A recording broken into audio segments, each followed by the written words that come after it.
What?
Shuffle. We're going to do a shuffle. Ooh, I'm nice and loud.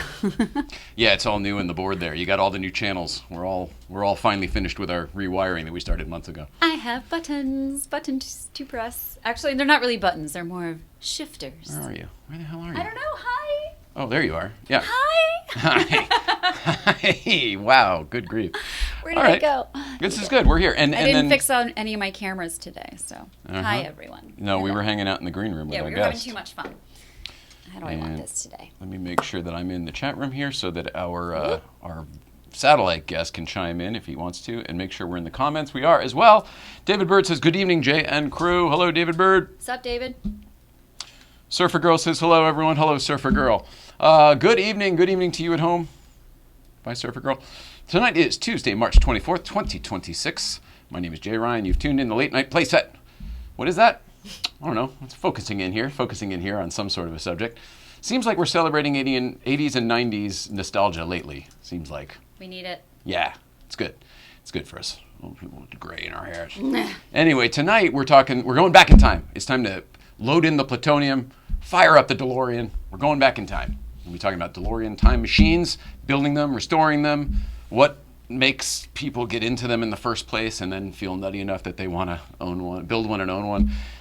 It's a lot, and I know a lot about it, as does our guest. Our guest tonight, his name is Arthur Lea. He's an interesting guy. His story's interesting. We're going to talk all about him tonight. But what's really interesting, I think the most amazing part of this story is how Arthur and I met. His story is amazing. We're going to tell that. But then how we met and then stayed connected over the years is pretty fascinating. And then we had lunch the other day, and here he is doing the show. So DeLorean Time Machine Night here in the place set. We should settle in here, though. How are you doing? How was your weekend? You good? Good weekend? What did I do this weekend? It's all erased for me. I don't even know. You know what? No. Here's my life. I had two things to do this weekend. I had two friends' parties that I was like, oh, okay, birthday, housewarming. Okay, great. Thought they were both on Saturday. So I'm at home Friday. I'm like digging into, all sorts of like rebranding and whatever. I'm doing all my things. I'm editing the show. I'm doing all the things. I feel like I know where this is going. Yeah. And then I wake up Saturday morning and I start seeing.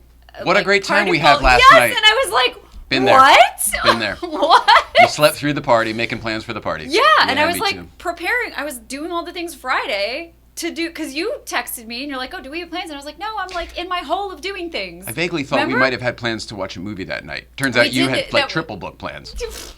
I don't fucking know, man. I don't help.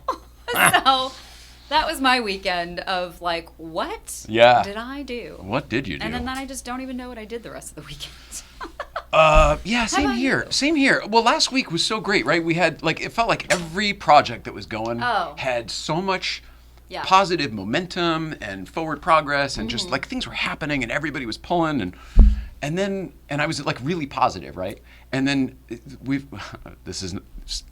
stop me if you've heard this one, but then absolutely nothing happens, and I wake up in a funk like, I miss my wife, I miss my old life, and it's like this crazy pattern that, why don't I see it coming at this point? Why can't I factor in like, ooh, there was 3 or 4 good days, and then I'm gonna have grief doesn't work like that, my friend.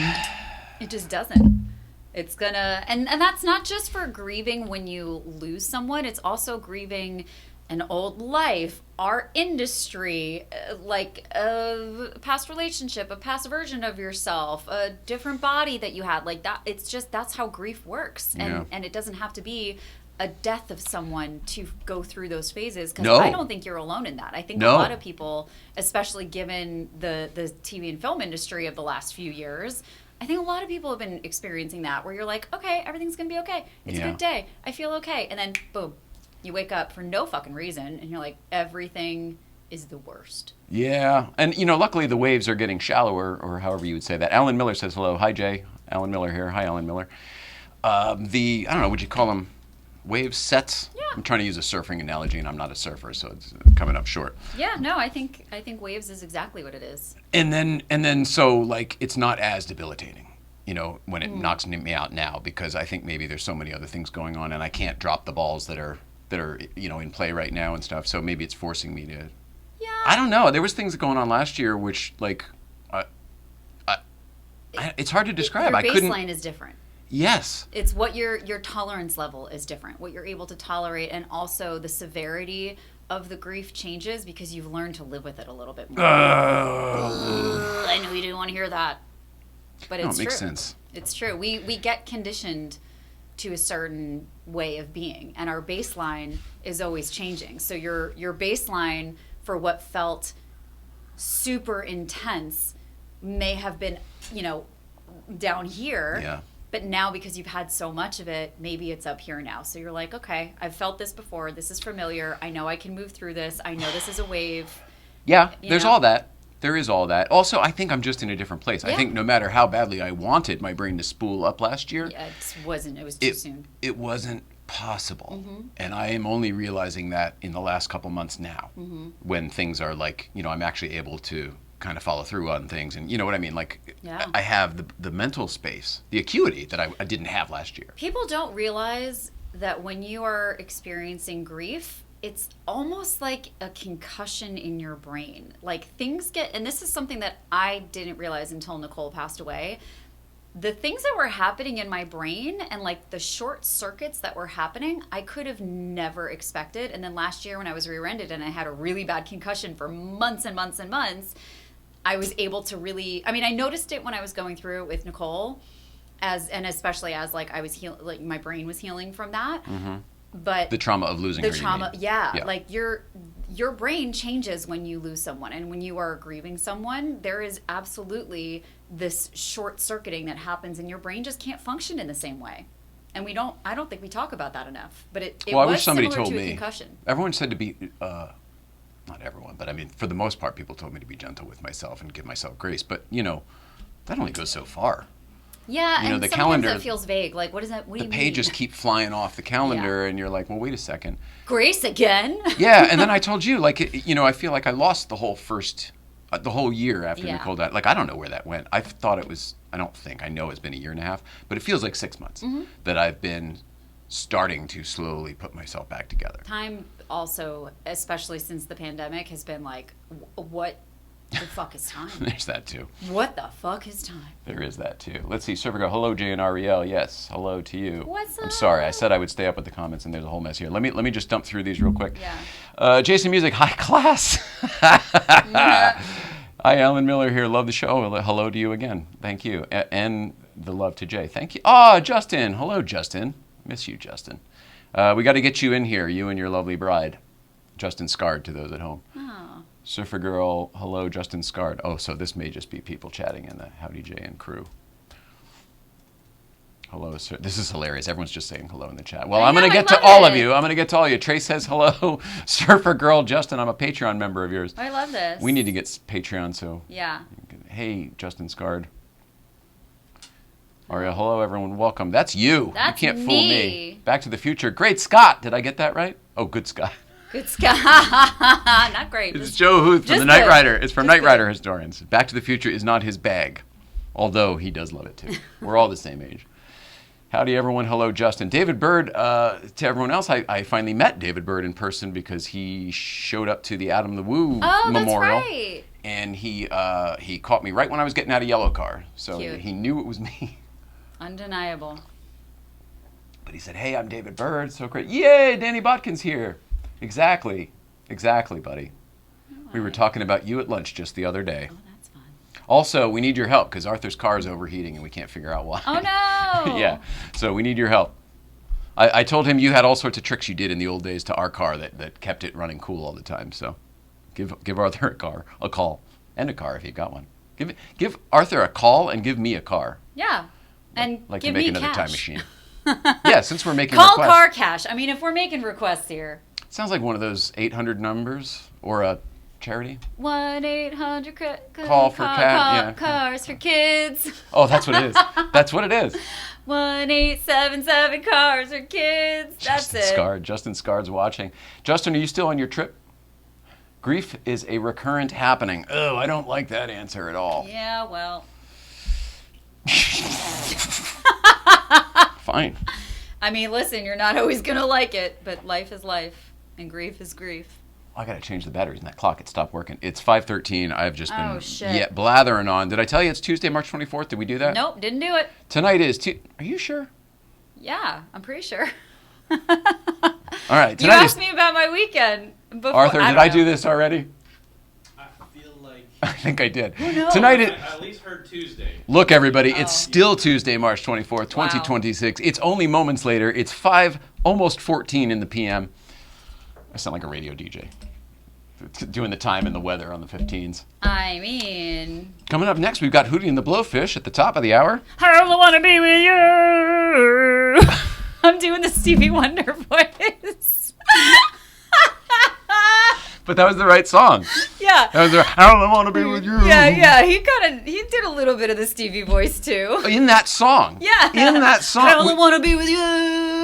We were joking earlier that all the classic Stevie, he's got a Pee Wee Herman thing going on with very superstitious. Yeah, he does do it a little bit in that song too. A little bit. Yeah, you're funny. Oh. You're funny. Oh, thank you. Knight Rider Historians Official says, you've got so many people here for you as you continue to navigate that grief, Jay. Oh, thanks, Joe. How are you hearing multiple? I like the people who support us by watching on multiple streams at once. He was Joe Huth a second ago. Now he's Knight Rider Historians. And then I find it funny that my friend Joe and I are doing all this Hollywood archaeology, going at the Universal backlot, going through the prop department. We're doing all this stuff, right? And last time, Arthur, I did that was with a guy named Joe. Ah! And then Joe, who is here at Knight Rider Historians, his normal partner when he does all this stuff for the Knight Rider stuff is AJ. Oh. Like AJ. Yeah. You get it, right? Yes. I'm not grasping at straws here. That's a weird... Yeah, it's weird. Thank you. It's weird. Also, if anyone wants some straws, I've got them right here. I just grasped a few. He's just got to grasp at I just them. grasped a few. Okay, so here's the thing. What's in the envelope? Oh, that's it! What's in the envelope? All right, this is the only segment we're going to do before we get our guest in here. However, I have to tell you what else we're doing tonight. All right, so I told you it's Time Machine Night. Jeez, too many things to do.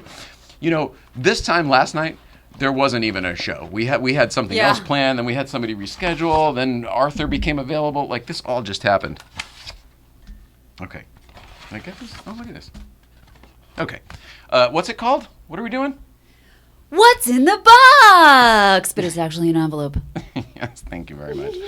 All right, so, okay. I'll read the card, I guess. Oh, no. We need to add some music to that. I just feel like... I agree. I, as the voice of the box, need music.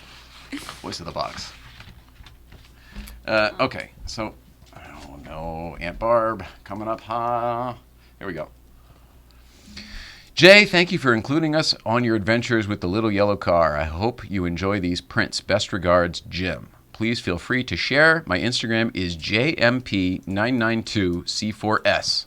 That is at JMP992C4S if you share. Thanks. Thank you, Jim. All right. So while we were out on the road, and he sent some stickers too. Thanks, Jim. Anybody want some of these stickers? Just give me a shout. We'll make sure you get them. Otherwise, they're going in the green room. Okay. While I was out on the trip, I was posting pictures of yellow car in different places. And you know me, I try to find places that are kind of interesting or ornate. And then Jim started making artwork of them. Wow. These are done. I mean, these are prints, but the originals are done in watercolor. And the best way to show these to you would probably be to do this, I think. Wow. No, that's no, there that we sucks. go. We're going to do this. Yeah. This is Zoom the it. way Yeah, there we go. Isn't that cool? That's beautiful. You could put it on the lip there. Oh. And zoom in. Well, I can't, but I can't. Well, no. Yeah. Well, I can fix that. Oh, yeah. Well, you can do it. Yeah, that's, hello. Here you go. Oh, I meant I can change the camera. Oh. Well, here we are. Here we are. Well, good luck. Does it work? No. Yeah. Oh, there's something. Here we go. Mm-hmm. That's still not great. But No, it's there we perfect. go. I think everyone would agree that's probably perfect. Yeah, it's good. These are great. This is beautiful. The artwork is amazing. The fact that he did them in watercolor, I think, is Love really this. amazing. And they're very cool. So Wow. we should probably get those Phillips. treated and put in the green room or something. Yeah. This is really cool. Good job, dude. Can I give you these two? Yeah. Thanks. What? Okay. And then this too. Okay. It's a whole package. It all goes together. Oh. Yeah. It's the envelope. Oh, God. Oh, Jason, good grief. Way to bring it down, buddy. I'm so sorry. I lost my dad to suicide last summer. Loss and grief truly is a mental and physical trauma. Mm-hmm. So when we met, Jason, does that mean, or was it this past summer? Did I meet you right before? No, I met you last summer, right? So when we met in Astoria, I had just lost my wife and you had just lost your dad? It's terrible. I'm so sorry. Oh, that's you. All right. I'm stepping on. Well, condolences all around. Love you, Jay, and hello to everyone. The internet's really bad, so I'll have to catch the rewatch, but sending lots of love. Yeah, Justin's on the road. How is our internet tonight after last week? It's okay. Yeah. It's a little bit of buffering. I'm getting a little bit of the wheel, but they're at the same time, so it's And showing. we're live. Yeah, and Okay. we're live. I mean, you know. This is showing no delays It's a little here. bit. So I'm.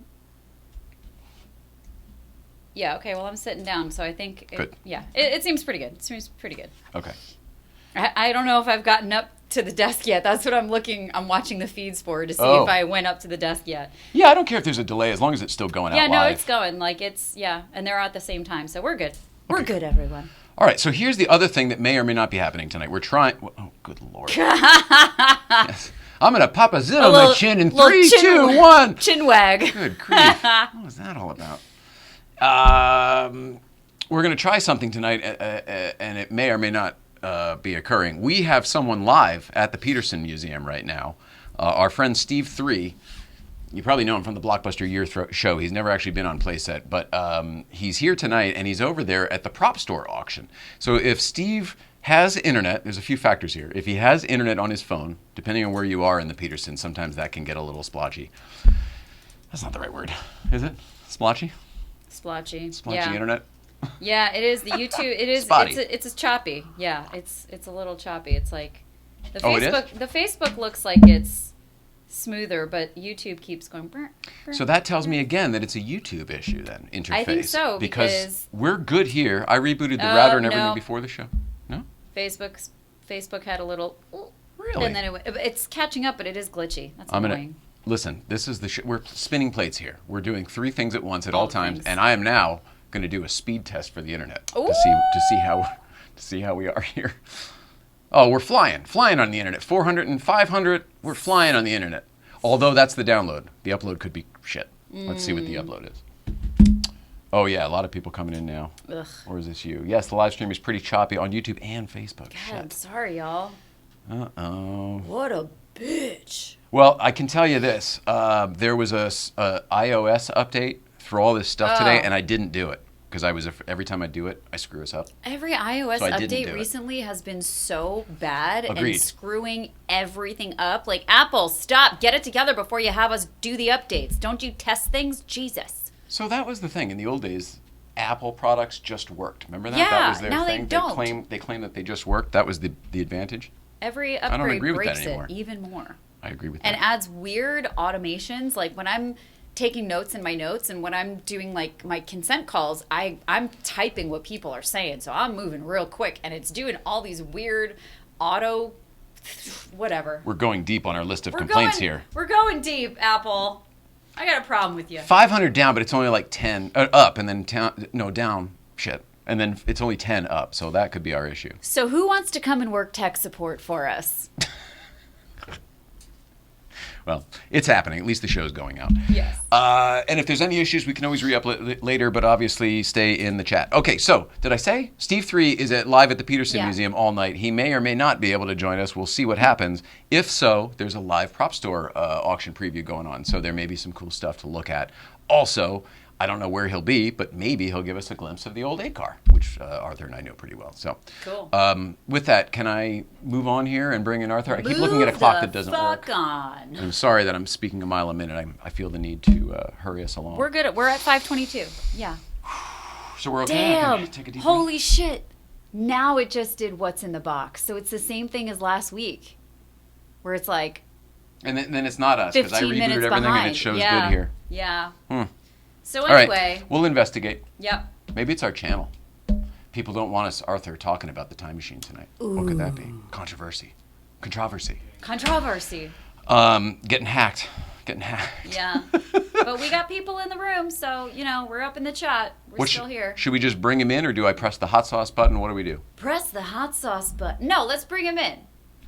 Bring him in. Okay. And then I'll bring in my the hair is goofy. guests. All right, so now I will bring. All right, I don't even know how to introduce him. Here comes Arthur Lea. You know him. He's built a time machine, and he's part of the time machine restoration team back in the day. And he's in construction for a living. He's a cool guy I met years and years ago, and now he's gonna come in the playset and we'll all talk. Woo! I'm playing music. Do we have music? Boom. Is that? It's not really it, isn't it? But it was that or this, and that's not right. We don't want that one. Hey, that's it. That's the fucking there song. There you go. Have a seat. That's the song. Well, how's that feel? Is that done? Try not to headbutt it. All right. Yeah, Can you hear him? Yep. Yay.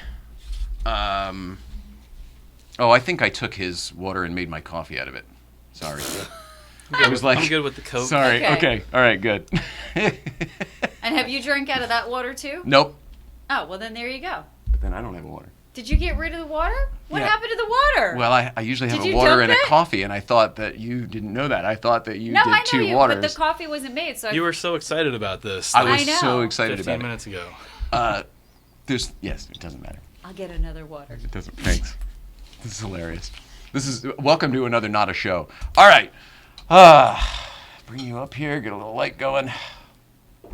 Arthur is sitting here. I can't believe you're here because we only sort of got back in touch together recently, and not even a week, right? No. So this is how this played out for me. I just for the sake of the audience, I found an old video that my dear departed wife took of you, me, and Bob Gale going over an artifact from the actual time machine when we were starting the time machine restoration, and I didn't even know this video existed because she kind of snuck it kind of quick while we were doing stuff. I remember that night. I definitely don't remember there being a camera. I had no clue that there was any video. Yeah. Which is awesome because that was a fun night. Fun night, one way to call it, but it's an interesting night. Ended up fine. It was interesting, yes. It ended up fine. It did. It ended up great, but it was whatever. Yeah, whatever. Doesn't matter. We'll get into it. But so I saw this video, didn't know it existed, first time in ever. I hadn't thought about you in years, and I thought, oh, geez, I should reach out to this guy. And then a couple days later on Instagram, all these photos of a new Eric from Back to the Future IJ was posting these photos of a time machine build I'd never seen.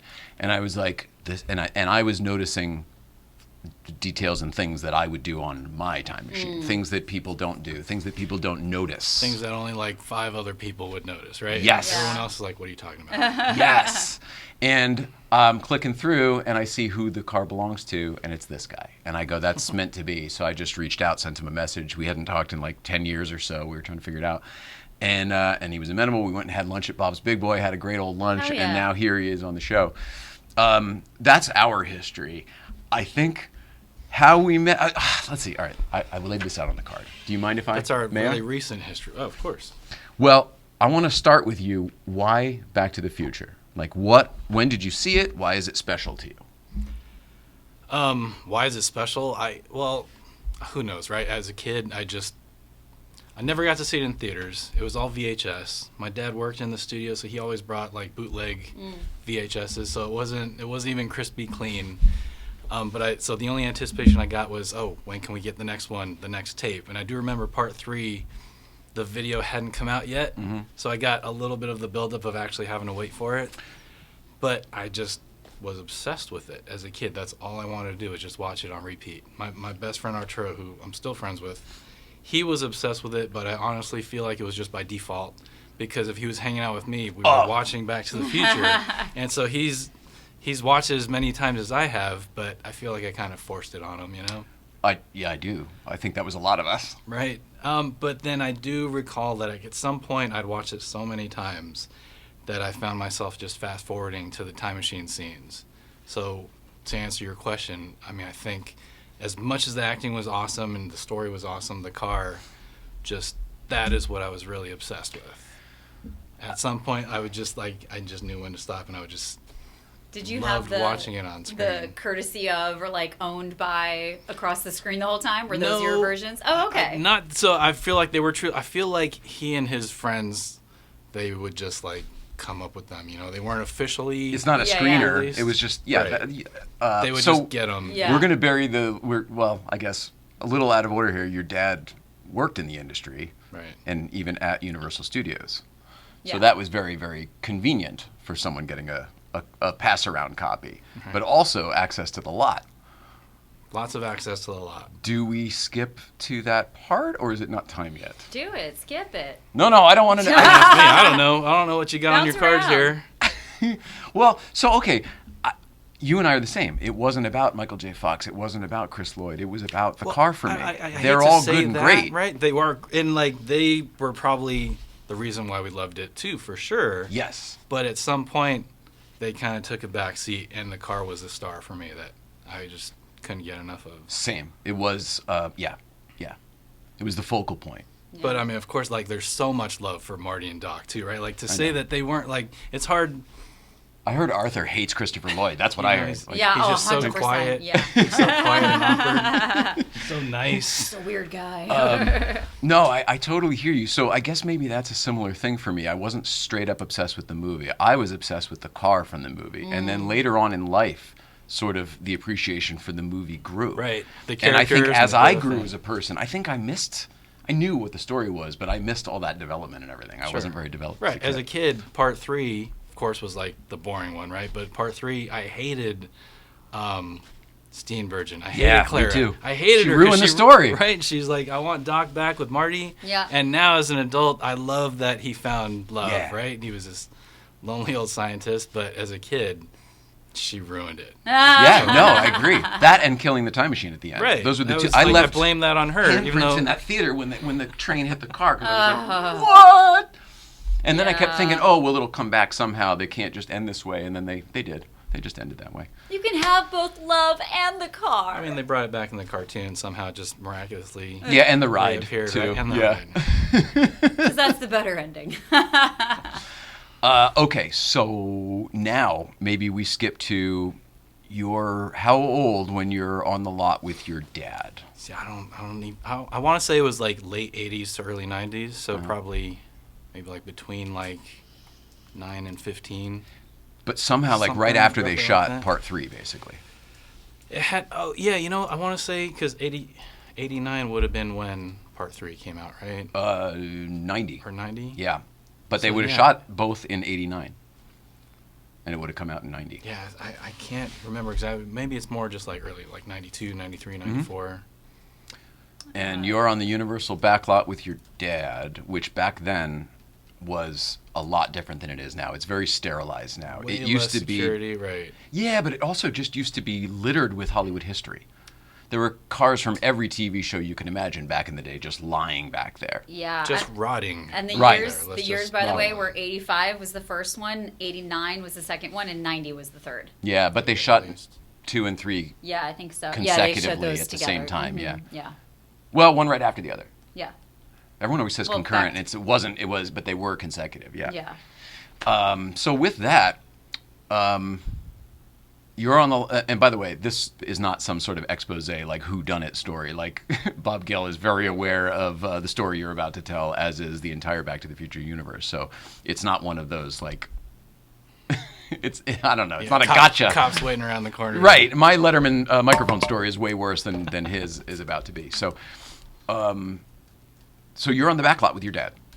Right. And you see. So, I mean, as a kid, like, at this point, I was obsessed with the movies. And so, of course, my dad working at Universal, I just wanted him to take me to work with him every opportunity I got. Yeah. So at one point, he was running the prop shop. I remember that was the best time because if he was, like, on a set, if he took me, I kind of had to, like, be quiet and stay out of the way. And it was awesome being there, but it wasn't as comfortable, you know. I may have never asked you this. What did your dad do for a living? He did special effects for the most part. Oh, wow. I mean, he was on, like, for the most part, special effects, all, like, practical effects back when this was kind of like the heyday / towards the end of when practical effects were reigned supreme. When it was real. Yeah. Yeah. This is the heyday of filmmaking for me. That right, period like, of time. Like, I mean, the movies that came out of that period were just incredible, right? Yeah. They're the ones that we're And they still look obsessed better with. to me today than the modern CGI movies. Right, but is do. that just because we, like, have that nostalgia? Yeah, probably. You know, like... Also, the It's film texture. It was for me. It's an evolutionary stage. It is texture, I agree, but also there are stages to it. Like every time there's new technology, everyone has to adapt and figure that out, and then they get to the end of that technology, and everything is perfect. They really have it down. That's they kinda know how where to it was, do that type of thing really, really well, and then they start the new thing, and then it's not as good again, and you have to work over. So for me, it's always been that. Yeah, I mean, looking back as a kid, it was just like what my dad did. So I thought it was kind of cool, but it was still what my dad did. So I didn't appreciate it nearly as much as I would now, looking back. You know. Is your dad still around? He's not. He passed away 2000. So 20, I'm sorry. 26 years ago now. Yeah, mine was He's- 30 years ago earlier this month. Oof. All right, Can't so believe like Wow. that. Yeah, 1996. they've been gone longer than we knew them, right? Like, Yeah. we crossed that threshold a little while ago. And you're a little bit younger than me, right? So how old were you when your dad died? I was 21. Oh, okay. So 47. you okay? I was 18. All right. Well, so we must be pretty close in age then. 47, right? Because I was just thinking the other day, like 47. That's the age the Marty was when they went to the future. Whoa. You're right. We're there. Oh, Holy whoa! shit. But it's 10 years later in the Right. story. Yeah. And I don't have two shoot. kids, and I didn't get fired yesterday, but You have arthritis in your guitar hands. you know, I wish I played guitar. Period. But Okay, so your dad, who was an effects guy who was working regularly on the Universal lot, brought you one day. Yeah, he jumped around from studio to studio. So like Warner Brothers, I got to kind of tour all of them. But my favorite stint was when he was at Universal because he was running the prop shop. So I knew kind of all the crew that he was working with.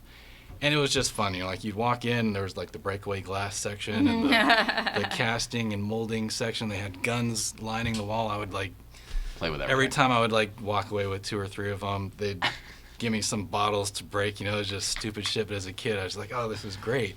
And it was just comfortable because not being on set, we were just, they owned that space and it was more fun. Just hanging out. Yeah, and so they had one guy, you said David Byrd. There's no way it could be the same guy, but Maybe. because this guy he was probably in his mid-20s back then. I mean, so I don't know how old. David Byrd, how old are you, buddy? If you're still watching. You didn't work in the prop shop back in the early 90s, did you? That would be insane because I wish that I could get back in touch with that guy. You know, any of the old timers that worked with my dad. Yes. Cool to get in touch with. But he was the kid of the shop. So he would take me all around the lot on the golf cart, you know. So Fearless. Like King Kong. Yeah. We like when it was pulled up- inside down in like the when New it York was Street. an actual King Kong, Yeah. right? Like Smelled like so much bananas better. even. The Totally, fog smelled like right? bananas. 100%. So we walk, like the tram comes out, we walk in and go down the ladder. I'm just looking like, even as a kid. So you were in the pit looking up at the tram when it right, went like by? it's just the bust. You're right like looking on. up at them. There's like flames and Yeah. shit, and just profanity's okay. On Yeah, sure. They crashed the helicopter in there and everything. We Yeah. stayed in there for like one cycle as the tram Cool. went through. You know, like stupid stuff like that. I you used know, to bring people in that see just that too. to see it from a different perspective was fun as a kid. Oh man. So, but of course, my dad knew why I wanted to be there. Was like, he would ask around and find out where they had the different time machines set up, whatever. So I feel like there was only one time that I got to see the A car up close and personal. It was pretty complete. Like the time circuits were in there. I remember as a kid thinking, oh, they must have replaced the time circuits because it didn't look right because it was the A car version. You know, now I'm like, oh, that was cool that I actually got to see that version in person. But Yes. at the time, I was like disappointed because it wasn't what I wanted to Yes. see. Let's see. I think I probably saw it around 2000 the first time, but it still had the I don't know if they're fluorescent or what, but like the light bars behind the time circuits. Is that what you're thinking of with the light up displays? No, it had the actual 8-car like with the numeric month display. Yeah. But they weren't like your car where they're programmable actual digits. It was just printed on the thing with a light behind it, right? Oh, okay. Yeah. Well, interesting, because that's what I ended up doing with my set. Really? Well, that you We'll went get accurate. there. It's nice. Somewhat. I didn't realize that they weren't programmed. No, They were only the just C backlit. car were somehow programmable. Oh, And they're the only ones with the actual digits in them, too. Right. Okay. But yeah, and it had the goofy, big, like the ride. It must have been when the ride was out, because it had that stupid Mr. Fusion, the stupid From the 8-passenger wormhole emitter. DeLorean. Yeah, Yeah. it just looked like it was so cool to see it, but it was always mixed with. Anytime I saw any time machine at the lot, it was mixed with disappointment, because it was always like sad to see how they were neglected, and to see they were like some of the replicas that they had got kind of just weird parts, and it was still awesome to see it, but Yes. I just remember it always having that taste of, why did they do that? Like, why is Mr. Fusion so like not even close to what it should be? Yeah. I love Nerd these words stuff, coming out you of know? someone else's mouth because I agree with everything you're saying. Right? Like, it was Yes. awesome and disappointed. It was all at the awesome, same but time. there was a caveat. People Like, care in it's different not ways. right. Yeah, when I was a kid, it was I lived on the East Coast, so coming to Universal Studios was not feasible to me. But for the New York Auto Show one year, the J. Orberg Star Cars exhibit or whatever came to town, and they brought the Back to the Future time machine, and I was so excited. I figured it was like so much work for me to get permission from my parents. I was a kid, obviously, to go down to the Jacob Javits Center and to go to New York City to go do this. It was such a hassle for me to be able to get to do it. And then when I walked around the entire auto show, couldn't find it. I go, it's got to be here somewhere. I'm walking around, finally find it in the back corner, tucked away where there almost weren't even lights on. It was ridiculous. And then the car that I saw was the one that ended up being down at the casino, Star Car Casino or whatever. So it was a J. Orberg replica that was not remotely close to the movie car. And I was so disappointed. Exactly what you're saying. Right. It's cool to see it. I got my photo in it for $5, but so disappointed. Just It not wasn't right. it. Yes. Like, we just knew it too well to. Your eye could see all the details that were wrong. Right. Like, I was like, my little model at home that I made, slightly more accurate than this full-size one I'm looking at. So I love that you could see that. And then what? So that was the A car. I got to see one of the off-roaders once, and it was just, I remember sitting in it and thinking it had been through a fire or something. I guess that was maybe after the Barris, like, mild Verification, restoration, yeah, right? So yeah. everything was spray painted black, and as I Oh, found he out, did and do that's- that. I forgot he spray painted everything That's black. what I found out Put his later. So like, reflectors on it and that stuff. makes sense why I thought it had been in a fire, because everything inside was like charred, and the car was just like a wreck, though. You know, like most of the parts were missing. The doors wouldn't close. Luckily, that got restored. But so then there's the one fateful day where he's like, "All right, let's go for a ride, golf cart." Takes me to that back parking lot or auto pool where there's the big new stages now, and we pull up to this car, and instantly I recognized what it was because I'd been through that special effects show so many times. Yes. You know? World of Cinemagic. Me too. Oh, I love that Me show. I miss too. it so much. What Like a great show name. that. All of the World it of showed all the Cinemagic? special effects for how they did movies. They did Back to the Oh. Future, Harry and the Hendersons, and Hitchcock. Damn. It was awesome. It was awesome. Too bad they don't do that anymore. I know. That's where I would Transformers is now. That Yep, was exactly. Damn. That sounds awesome. It was really, really awesome. Back when E.T. was the ride too. The E.T. ride, I would take Where the that mummy is. over the Yeah. mummy. Me too. I would take yeah. the effect show over Transformers all day. Me too. And it would take you an hour to do the effects show because they'd move you from stage to stage. Well, and I always and wish, I was like, can I just do Back to the Future on repeat? Yeah. Like, the others were cool, Me too. but I had to go through all of them to see Back to the Future every time. So the first time I went in there, I did what I thought was a good move, and I raised my hand when they asked for a volunteer, and they picked me. And I thought, oh, awesome. And I ended up getting to play Doc Brown in the clock tower and everything. But I You missed missed the show, the that's entire right. Back to the Future portion of the show. Dude, but you And got I to had stand up on the clock tower, so that's Oh, pretty it was cool. so lame. The behind there is just nothing but fluorescent lights and a Yeah. wardrobe rack. It was so That lame. is true. You missed the show. I didn't even And think all the about real stuff. That was the real fiberglass Right. flying DeLorean. That was the real model flying DeLorean. There was real stuff there. The cutaway car was a replica, but you recognized the real C car Right. on the back lot, which right, is what because we're I'd getting seen back that to. so many times, right? So we pull up and I'm like, oh shit, that's the. I remember like thinking that was a special one because that was the one that was like intimate with the actors. Like Marty's sitting there, Doc's sitting there, like so I'm sitting there. I'm like, I know he was in here, and it's not just a stunt car driving around. So I knew like it just felt, because I knew it was something special, and it felt so bad because that was probably the worst shaped time machine that I'd seen on the lot. So for anyone who doesn't know, it was cut in 3 pieces. It was cut in like right in front of the front windshield, right behind the seats, and that's 3 pieces. And you actually saw it after they put the extender in it, because remember in the part 2 they got the girl and the dog in the car. Yeah, there's no way any of that would fit in a DeLorean. There's like a shelf behind the seats. Yeah, they really put like a 2-foot extender on there. But so this was the hero car. Anytime you saw a close up of anything, the time circuits or any actor in the car like that, it was indeed the C car. Right. And that's what you were seeing, and you recognized it and identified it as being the real C car. Right, because I'd seen it on the screen, like when they show it on the gimbal, and so as soon as we saw it, I was like, "How cool!" And then we get there, and so the windshield is gone, and like you say, the back portion was not there, and the front was separated. So I want to say there was like a foot of separation. It was just sitting there, so 100% exposed. It was like that until I moved here and through the early 2000s. Right, just kind of like there's a getting little thing holding the little doors frame in place, right? Yep. And just but the layer of dust was getting thicker and thicker and thicker on it. It was like, just being abused. It was up against a fence. I would say the interior was more brown than gray at that point. It was just so like aged and crispy. Yeah. The leather would crack Cracking if you touched off. it. right. Yeah. And so like as cool as it was, this was like the ultimate disappointment because I was like this should be special. It felt special, but it also felt like garbage out back. You know, it was like. Yeah. But a lot of the parts were there. The flux capacitor wasn't there. The first thing I looked for, it wasn't there. But I feel like the SID display was there. The plutonium gauges were there, and of course the time circuits were there. Wow. And I'm like, oh shit! So I'm like pressing the buttons, you know, and nothing works. It didn't look right.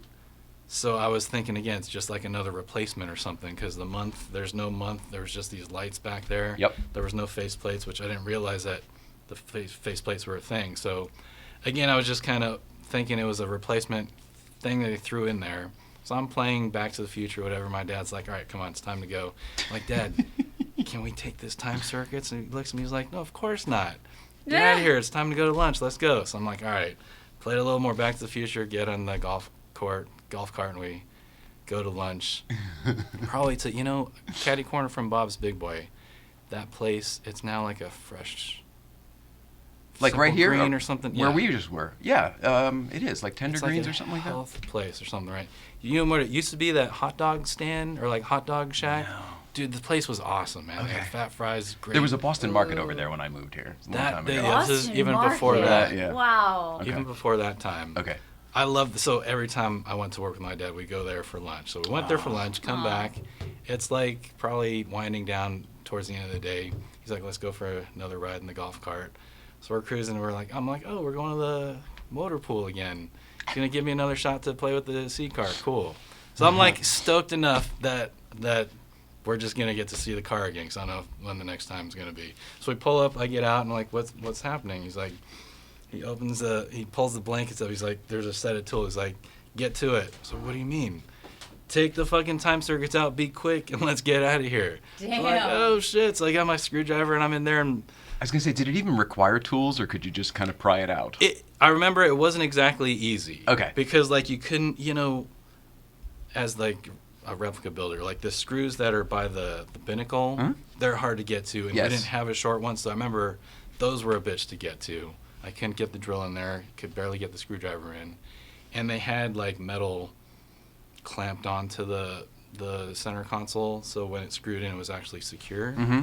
So it wasn't not just into the leather of the thing, so you could rip it out, which is how mine are. Right. Right. Sure. So it wasn't it wasn't terrible. And as a kid, I'm like not the strongest, but he wouldn't help me. He was really good about if I had a project, he's like, nope, you figure it out. I'm just gonna stand here and wait for you. Hurry up. Also, he's a union worker in the motion picture industry. He can't do He's that. not But you're a touching kid. shit. Nothing's gonna happen to you. I feel like he kind of felt like it did feel like he was like just not standing guard, but just standing aside while I did my thing. Yep. I like you didn't know what was happening. not allowed to touch that chair. And then I feel at some point I finally got it off, and then there were these huge cables sticking out the back. So I remember I feel like he had to snip those because I couldn't get through them. So there it was. I've got a time circuits that, and I wasn't even as excited as I should have been, because I didn't think that it was a screen use. I didn't think it was from the movie because it didn't match look your right, you know? Right. But I got it home and cleaned it up somewhat, and always wish it could be lit up. And I kind of did my janky stickers that didn't look screen accurate, but kind of played the part. I put gels on it, even though the Part 3 wasn't supposed to have gels. Okay. So I had it mounted in my room for probably the next 5 years. Then I, high school kind of focused, different shifted, attention, yeah. and Girls it somehow moved into a box that just went into the closet. Along with my obsession with the movie, it really did kind of go dormant at that point. I know what you mean.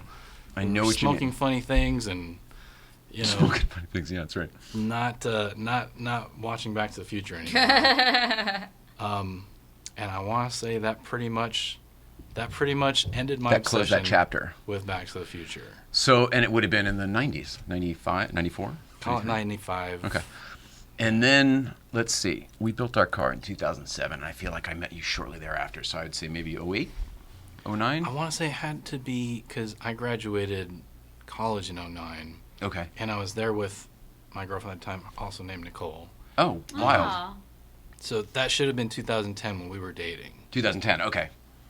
So we had the car for a couple years, then we'd maybe even rebuilt it a couple times then at that point. So you might have actually seen a very good version of it, maybe. Well, that was so I bring up how disappointing it was always to see the time machines at Universal, the actual cars. Yeah. And then I'm at, it was my architecture professor who had a office in that building where we met. So he was closing his office, so he was having his going away party, so we were all there. This is in Santa Monica, and my friend used to own a bar called Harvell's in Santa Monica Oh, on yeah, 4th yeah, yeah. Street. Uh-huh. You talked about it because Yeah. our burlesque show used to perform there. And so I was there with my buddy David. I used to help him with production for the show. But if I had worked on the time machine or whatever during that day or done something at Sony or whatever the heck, for whatever reason, I would just bring the car I had. Yeah. So behind this bar in Santa Monica is the DeLorean time machine, That's looking totally out of hilarious. place. So I've had a couple drinks because it's a party. I go down to smoke a cigarette, and I just, that childhood obsession, just a spark, started back up because I see a time machine, and it was, I'll give you credit, it was probably the best time machine I had ever seen at that point in my life. It was so satisfying to see a Mr. Fusion that looked like a Mr. Fusion, and I remember the vent hoses. I just liked that those looked clean and everything just looked right, Yeah, I've heard that you can't get those anymore. Back in the day, that's one of my finds I'm proud of, like the vent hoses. We found the actual vent hoses from the actual guy that made the original vent hoses. The company was still in business and the guy was still there. Nice. So I'm actually proud of the vent hoses because they were a match. Right. So thanks for that. Again, your eye though, you knew what parts were right. The green tubes looked right. Yeah. The flux capacitor fluxed a little funny, if I remember. Yeah, and also, no, if I want to be specific too, it had the small gasket instead of the larger window. Oh, okay. I always meant to change the door or, cut the bigger hole, and I just never got to it. I mean, so I love that you saw it, though. Once it's done, you're like, dude, I don't want to do any more work on it. But yeah, and that was rebuilt a couple times too, because, you do it. I think we bought one the first time from some builder, and then we just rebuilt it several times. But, so we spray painted it dark gray, and we put the right parts in it and the real Tor relays and all of that stuff. Not the yeah, sorry, no, the flux capacitor. Although the whole car got rebuilt a few different times. I feel like we rebuilt that one car 3 different times. So it feels like 3 builds, and then you get into another 3 different cars. So I feel like I built 6, even though it's only been 4 or whatever. And it sounds like I saw it at the 3rd evolution where it was. If you're speaking so highly of it, yeah, it must have been. And at that point, a lot of the builders in the community had, I don't want to say touched it because I don't mean physically, but had their hand in, somebody figured something out that was more accurate, and then we would upgrade, Totally. I can't imagine that you're going to need to do too much of that because you built yours hardcore right the first time. Exactly, but like you said though, everybody's, I don't feel bad, but there's a lot of research that's been pooled together by everyone's efforts, and now it's 2026, so all that information's there. So probably made it a lot easier for me. Is that true? Is that the case now? I kind of wondered this. I would say so. I mean, thinking back to early 2000s, how much of that information would have been out there, whereas now I feel like it's pretty easy to find a lot of stuff. Well, but people used to be so protective of it. There were like all I these think, different yeah, groups some and all people that still stuff. are, right? Yeah. And then there was the builders versus the people who do it for money, because then like the people who do it for money would go to the sources and they'd buy out every single part of, like they'd buy 12 of something, and all of the builders are like, but 12 of us could have had that for cheap, and now you just made it expensive. You know what I mean? So there was all this. Yeah. Everyone wants to make a buck, so Yeah. can you blame them? No, it's just It's what we live in. Are you in it to build? Yeah, you're right. Yeah. I get into this a lot because a lot of friends are like prop collectors, and I'm not. And they keep saying, but you are. You've got all this stuff. And I'm like, everything that's here was either given to me or from a job I did or whatever. I didn't go to an auction and buy stuff. And It came to you. yeah, it's not like better or worse. It's just that I finally realized the other day in a conversation with somebody, like, I'm not a collector. I'm a builder. And to me, the difference is the money, because these things have no physical monetary value. Yeah.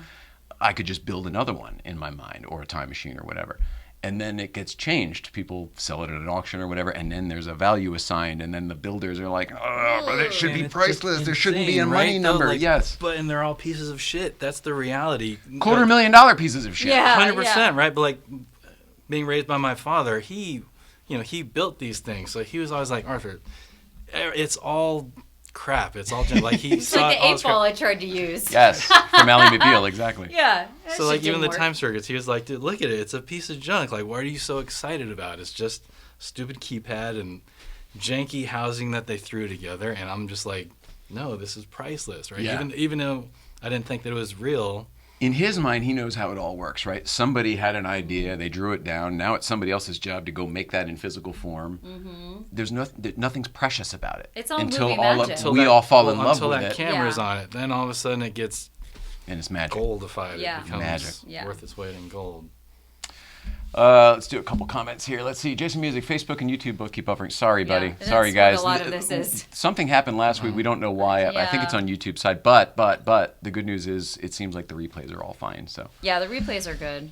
Oh, goodness gracious. Look at this. Video Bob Mosley's here. All the old time machine builders have shown up. Ariel, we know we can't figure out. All right. Let's see. It's going to be a lot of me being like, wah. Okay, well, that's good. I appreciate you taking care of it. Mm-hmm. First time watching your live here. I enjoyed watching you and Joe days ago, and I watched it twice. Thanks. And yes, there's some... Buffering, yeah. All right. Oh, Oregonian Dave. Can't wait to see you, Dave. I miss you. He runs the Oregon Film Commission, if you're a Goonies fan, if you ever make it up to Astoria. Been once. I did visit the house once. Did you? Yeah. Oh, very cool. Fun. My friends own the house, but he is at the jail. So he runs the Oh. film commission, which is based out of the jail right now. There was while an they're actual. I didn't fundraising. realize there was an actual jail that they filmed those scenes. Yeah, the opening scene when they break him out, it's a real place, and it looks exactly like it did in the movie. And it's nice. now the home of the Oregon Film Commission and Museum. Yeah, That's so cool. and he works there. And he also gives out Halloween candy at the Goonies house as Sloth. Nice. He's got the whole outfit. Surfer Girl, hello. Everybody's in here. So I guess we lost Dave Bird. We don't know how old Yeah. he is. There's no way. He's going to watch it the could show be the back. Same guy. Well, I mean, if it was, that would just be amazing. Because wait, he was in his 20s when you were a little kid? This can't be Right. him, because he No. looked to be like Right. your age or Yeah, younger. Okay, yeah, this guy would probably be at least in his 60s by now.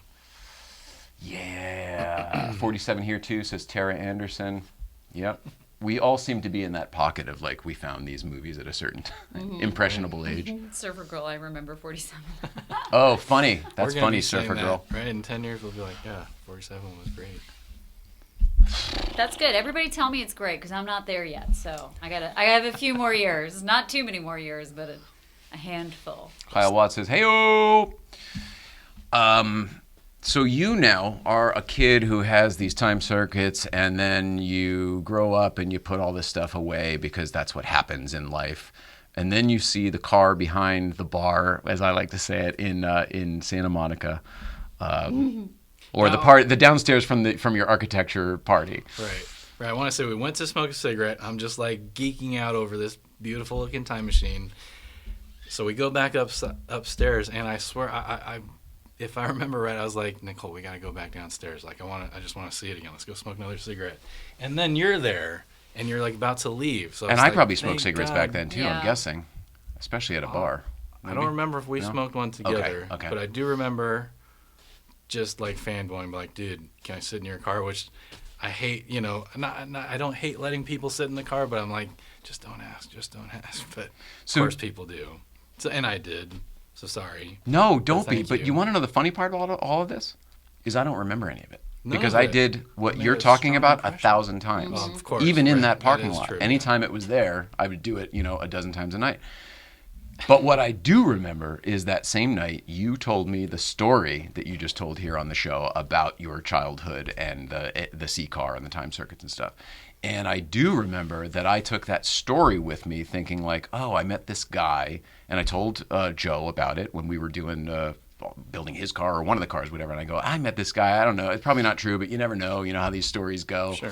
And I explained the whole story to him, and he was like, oh, that's crazy. Huh? Did you get his information? I go, no, I didn't. I forgot. I think I might have given him my card or something. But he goes, did he call you? And I goes, no. And he goes, when was that? And I go, I think it was, I don't know. It was years ago. It was like not recent. It was like, a year or two prior.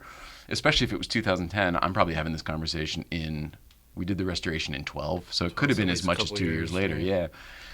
And, and it was just weird because I just didn't think I'd ever hear from this guy again until. Dun dun dun. Yeah. Right. I don't even know why, but you did give me a business card.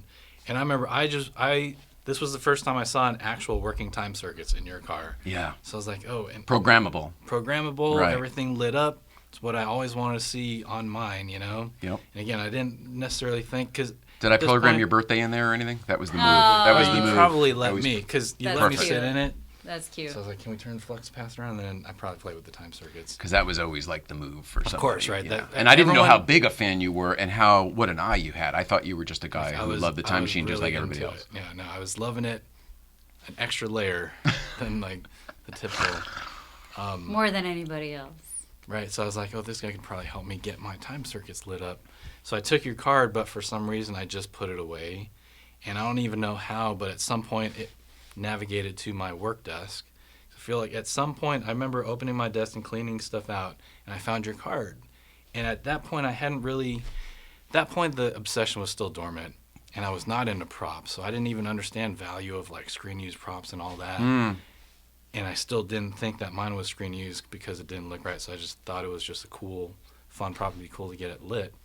But yeah, I came across your card, so then I looked up your website, and I started seeing like off to 55. Yeah, back in the day. Oh my God, that was still alive. You and Sean, and like pictures of you with the flux bands and all your like build process. The whole build was there. Yeah. So I remember thinking it was so cool. I wonder if there's an archive of that somewhere. Yeah, there has to be. I mean, like if you shut the website down, does it not still? I don't know. Somewhere? We haven't. I don't know. I didn't pay that. I mean, I just let that go years ago when we stopped doing it all. Yeah, but when I went dormant. Maybe you took. I mean, I always take screenshots of my websites as I like make edits and changes. So I've got not all of them. There were so many. I covered all of the time machine builders. Everybody who had like a build. A blog. No, it was a huge. It was basically an encyclopedia of how to build a DeLorean time machine, and there was message boards with like insane information in them. You had pretty much found all the owners of time machines around the country, right? Yes, and then I would showcase their build on their own page. Right. Yes. Damn. Yeah. I had a lot of time and energy back then. Yeah. Yeah. And this was before I met Nicole. Yeah.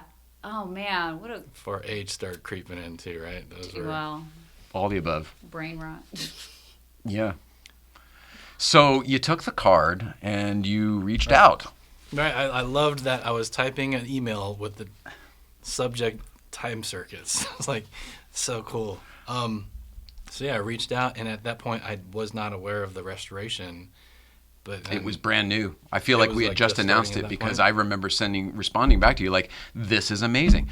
I've been wondering if you would ever contact me again, yada, yada, yada. All these couple of years later or whatever, right? Yeah. Just out of the blue. Yes, and you were just one of those, it felt like, remember Craigslist missed connections? It felt like, they could have had something, but they didn't. That's what it felt like. Do you think anyone actually like connects with an actual missed connection? That would be crazy. Yeah. Right? I would hope so. I think they do. I think for as many people as were posting there, people were looking there to see if There's they're also, moments. do you know the overheard accounts? There's like overheard LA, overheard New York, overheard San Francisco, and they're literally just sharing those things.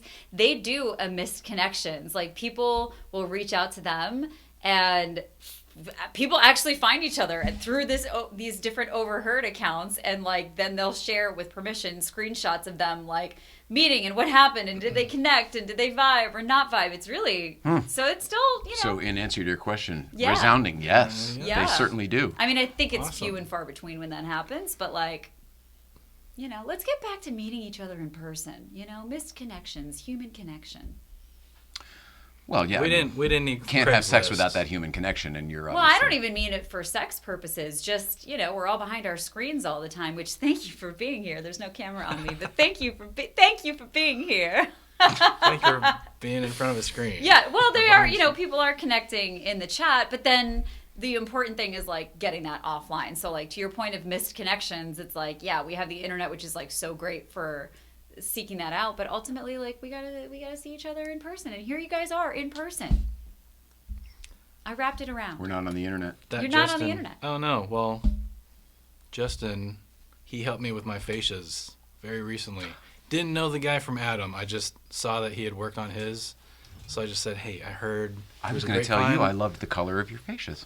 I mean, he didn't help me paint them, but Oh. he helped me shape them. Well, first taking them off. I'd like So yours are nice I didn't and even wanna do re-straighted? that. Nice and clean. Oh, wow. The eyebrow wasn't bad, but the And gap he does that was without huge. paint? He just heats them up? No, he's just not a paint. He was just, you know, I got it painted afterwards. Gotcha. By a separate guy. Gotcha. But didn't know the guy. Just texted him. He's like, dude, sounds like fun. I'll be there this Saturday. Get out. And just spent all day with me, helping me, showing. Like I was intimidated to do it because I'd never done it. Like the know-how, you know, if you have someone to walk you through, it's so much easier. And that's. Does everybody know what we're talking about? Especially in the front, No. you'll notice a lot where DeLoreans get what they call eyebrows, and it's Oh. you know, the whole car is stainless steel except for the front and the back. The fascias are just plastic, like whatever they made back then. They're not fiberglass; it's some kind of plastic, and just they warp over time. And DMC and a lot of people have tried to come up with those little strips that you put in there to keep them straight and everything, but really it happens over time, and it's not really avoidable. But some people have figured out ways to heat them up and reshape them and put them back into square. We did Human all that, but ingenuity. like getting them off and on is really Oh, half really? the battle alone. Well, once you've made a time machine, I'll say. A regular it was DeLorean is like- pretty easy. It was one of the harder things of the build, and there was some hard stuff. It was literally like up there with the flux bands. That's And I was intimidated by it because I hadn't done it. And dude, I had a huge gap Between the fascia and the panel, and we were able to Back get it or all front? buttoned up. Back or front. Oh. Back wasn't too well, that's screen accurate. The front one, you know, all those years Started- of pulling out. It was looking like that. It looked really bad, and I was like, do you think we'll actually be able to fix it? He's like, oh yeah, for sure. And there's like basically Wow. no gap now. Wow. So does he put new tabs on them, or does he just work it out so that everything's right and just shore it up tight? We had, so like I said, it shrinks over time. So we noticed there's this metal bracket with these studs sticking through it. Yeah. And then the fascia has these like cutouts where those studs fit through, right? Yeah. So like say the very end ones, if this is where the stud was supposed to be, it had shrunk that much. Whoa. So as it shrank, it was pushing out, and that's why there was that gap, So- and you couldn't push it back. So then do you drill new holes? No, so yeah, we just like grinded that opening bigger Got so the you. stud could fit. So it's a into it slot again. more than a hole. Right. That's what she said. Where is she? It's a slot more than a hole. Terrible. Sorry. So that, and then like cleaning up the eyebrows, that just like even without painting, it looks so much better because it finally fit back on. And then shout out to Danny, of course. He gave me some advice that made the installation go way smoother than I thought it was gonna as well. Fascia installation. Yeah, Okay. because once you have the headlight, working on the headlights with freshly painted fascia, is just like There's oh, no yeah. room in there. There's none. Right. So he's like, no, you're going about it wrong. And the way he explained for me how to do it is like, oh shit, that saved my day so much. Like my fascia definitely would have gotten scraped up at least, by the tabs. headlights if I hadn't done it his way. I can't tell you how many times he's built so many time machines and he's worked on so many DeLoreans over the last 30 years or however long he's been doing it. that he saved us so many different times. Time, money, effort. I was really hardcore with trying to save the rear glass. I was trying to cut, the pieces out, and I got the side panels out, I think, but then the literally the rear window. And I'm texting him on a Sunday night from Santa Clarita, and Sean and I are building this time machine and whatever. And I was like, this thing is being a real pain in the ass. I was like, is there any monetary value to this glass, or should I just smash it? And his response back, smash it. Perfect. Sounds about right. Sounds Perfect. like Danny. But it made me so happy because I was like, awesome. He knows what this is all about. Just Yeah. get it done, right? Yeah. And I wasn't going to pull it out without breaking it anyway, so it made everything much easier. You got space for it? I was able to get mine out, and I don't know what to do with it now. It's just taking up space on the bench in the garage. Your what? The rear window. Oh, yeah, no, nobody needs that part. Right, exactly. Give it to a DeLorean owner. Hang on to everything. And like I said, I'm like, Danny, is there like, he's like, yeah, you could try to sell it. But then he's like, look at that pile over there. And like, whatever, like the armrest, they're just, Good luck. He's got tons of them. So I'm still holding on to all the parts that I took off the engine deck, the louvers. Oh, really? But what am I, it's just taking up space. It is, yeah. It's It never going back. means something in your heart. It does, right? Yeah. So, sorry. No. No, let's sit here in the minute. I'm sorry. I was trying to rush it along. I hate when I do that. Ugh. We're not rushing. We're Another not deep breath. rushing. Go forth, gentlemen. Pause, long pause. So you get the card and you reach out to me and I say, this is incredible timing because we just announced the time machine restoration of the A car at DCS Orlando or whatever, like the other day with Bob Gale. It was like a big deal that we had just announced it. And he was like, wait, what? I don't understand. I'm just trying to whatever. And I was like, no, can you send me? Can you help me with my time circuits? Yeah. Yeah. And I was like, no. Watch this link. Bob Gale's asking for all this stuff back. Like, can you send me some pictures of your time circuits? And I was like, I'll make you whole. We'll get you time circuits. Don't worry about that. But let's see what you have and whatever. And he sent pictures, and they didn't look right upon first inspection because of everything you said. They didn't match what your memory did. And I kind of cannibalized them as a kid, trying to get them lit, so they were not the same as they were when I pulled them out the car. Fucking kids. But Idiots. But the way we do archaeology, and you look for divots and Yeah. glue marks and all these different little tells, when I looked for those, they were all there. That's all of cool. them. And I thought to myself, he fucking does have the real time circuits. His story when he was a kid at the university, it's all true. Yeah. It's all true. It's legit. Yes, and this is going to be such a cool contribution that he can now make to the A car time machine restoration. Yeah. It's sort of insane. That's so cool. And Bob Gale had already done that call to arms where, you weren't the only one to do what you did. Like, there was a kid who used to play Marty. He was an adult now, but back in the day, he was a kid who played Marty on the lot, and he had all sorts of stuff from the same car, including the flux capacitor, because Stephen Kirk, I just thought of his name for the first time in forever. Or no, that's the Back to the Future guy, isn't it? Stephen Kirk is like... That's the Back to the Future guy. So it's something the else. website or something? Yeah, so it's somebody else. All right, shit. I can't remember his name. Anyway, this kid who used to play Marty, and so we had just gotten like the flux capacitor back and all these hoses back and all this other stuff. One thing leads to another, and eventually you, Bob Gale, Nicole, and me are at our old apartment, and she's taken secret video of us pointing out all of the details of how these are the real ones. Wow. And we're looking at pictures, and Bob's like, this is amazing, and he's like, but I thought this, but I thought that for sure, and he was like, this part's real, that part's not. It was really, really fun and cool to do archaeology. With Bob Gale's always fun because he's the king nerd out of all of us. But with and you had already been working with him as. Was that your first time meeting him? This was my first time meeting anyone from the movie. Oh my So God. You can imagine, I'm just like, dude, it's 10 at night on a random Tuesday or whatever, and I hear him hanging out in some guy's living room with Bob Gale, and he's totally saying, oh, thank God you stole these things. Thank you for stealing these. Because they'd be gone. Right, they'd probably be in the trash somewhere or rotted further. So I'm like, oh, he's not worried about it. I'm no longer worried about it. And, dude, that's just crazy to be in the same room with him and him, offering thanks for something I did as a kid.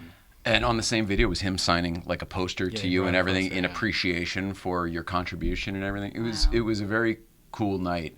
And then from then somewhere in there, you became part of the Time Machine restoration team and then worked on that project too, right? Right. At some point, I remember they were there was resistance at first, but at some point I was able to just convince them that, yeah, I know how to work with my hands and build stuff. So they're like, all right.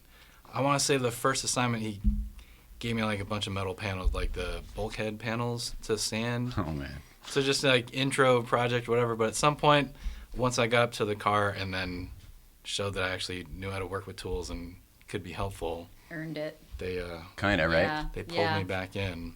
I mean, you can't just trust anyone with that. Yeah, you know? and I get that. I was coming from my perspective. I was like, dude, I know how to work on things. Let me help.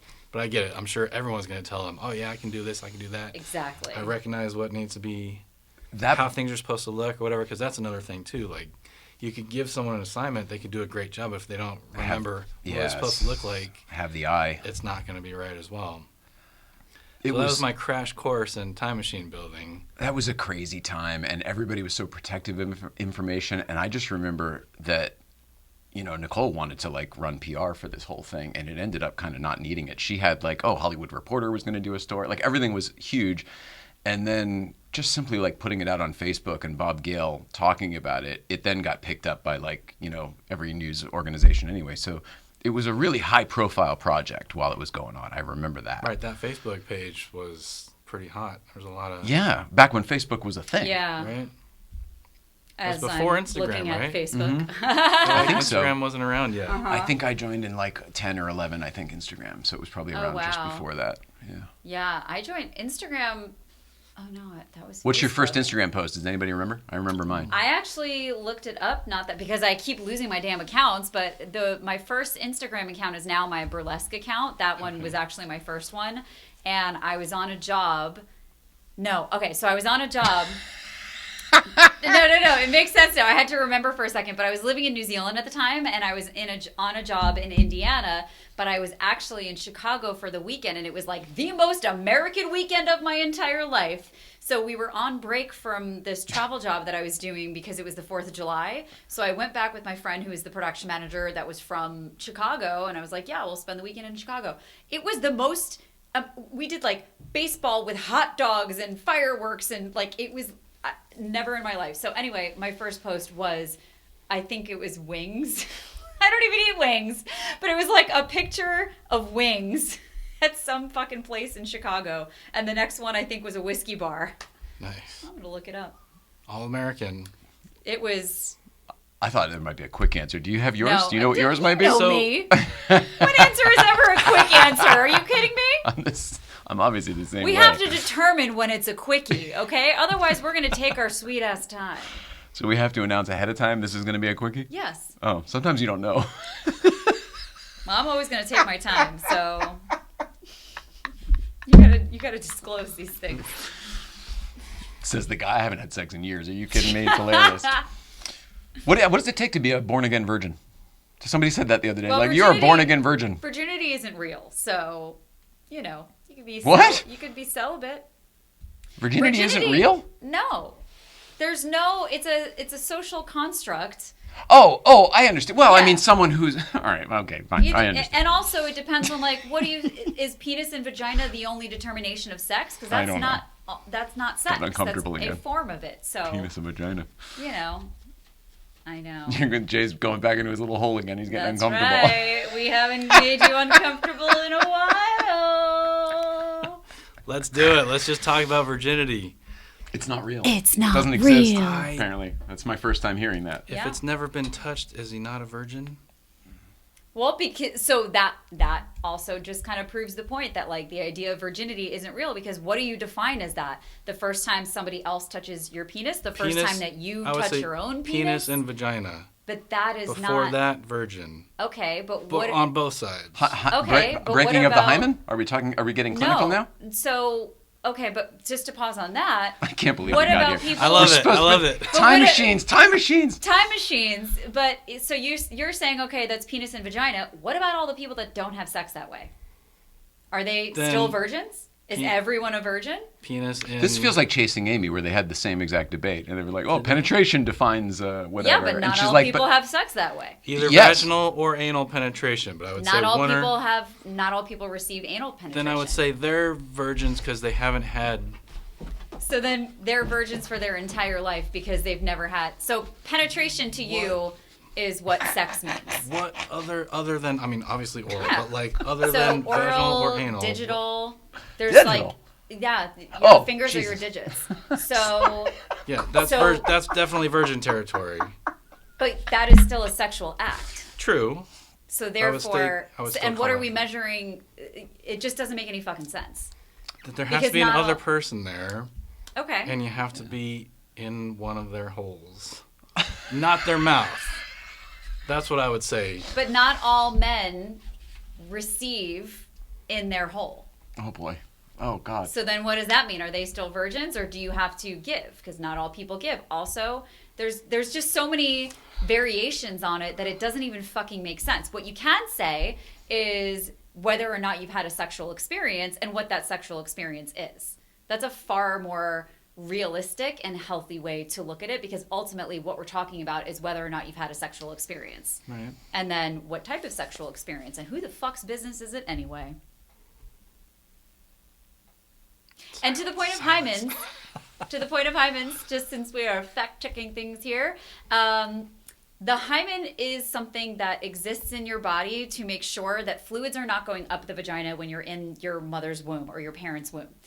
When you are born, it starts to disintegrate. So the whole idea of like bleeding because you broke a hymen is actually people bleeding because they're not turned on, they're not lubricated, and their skin is tearing. Oh my God, yeah. Jesus Christ. All right. Yeah. Holy schmoly.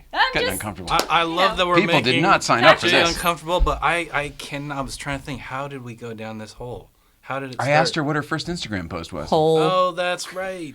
And we started talking about penetrating holes. Just for the sake of rounding it out, mine was of the Fonz and Shaq. We were at What? Comic-Con working backstage at Comic-Con. I was like, what? Your whole what? And it was funny. That's a threesome. Henry Winkler and Shaquille O'Neal. It was a funny visual. Again, that's a threesome.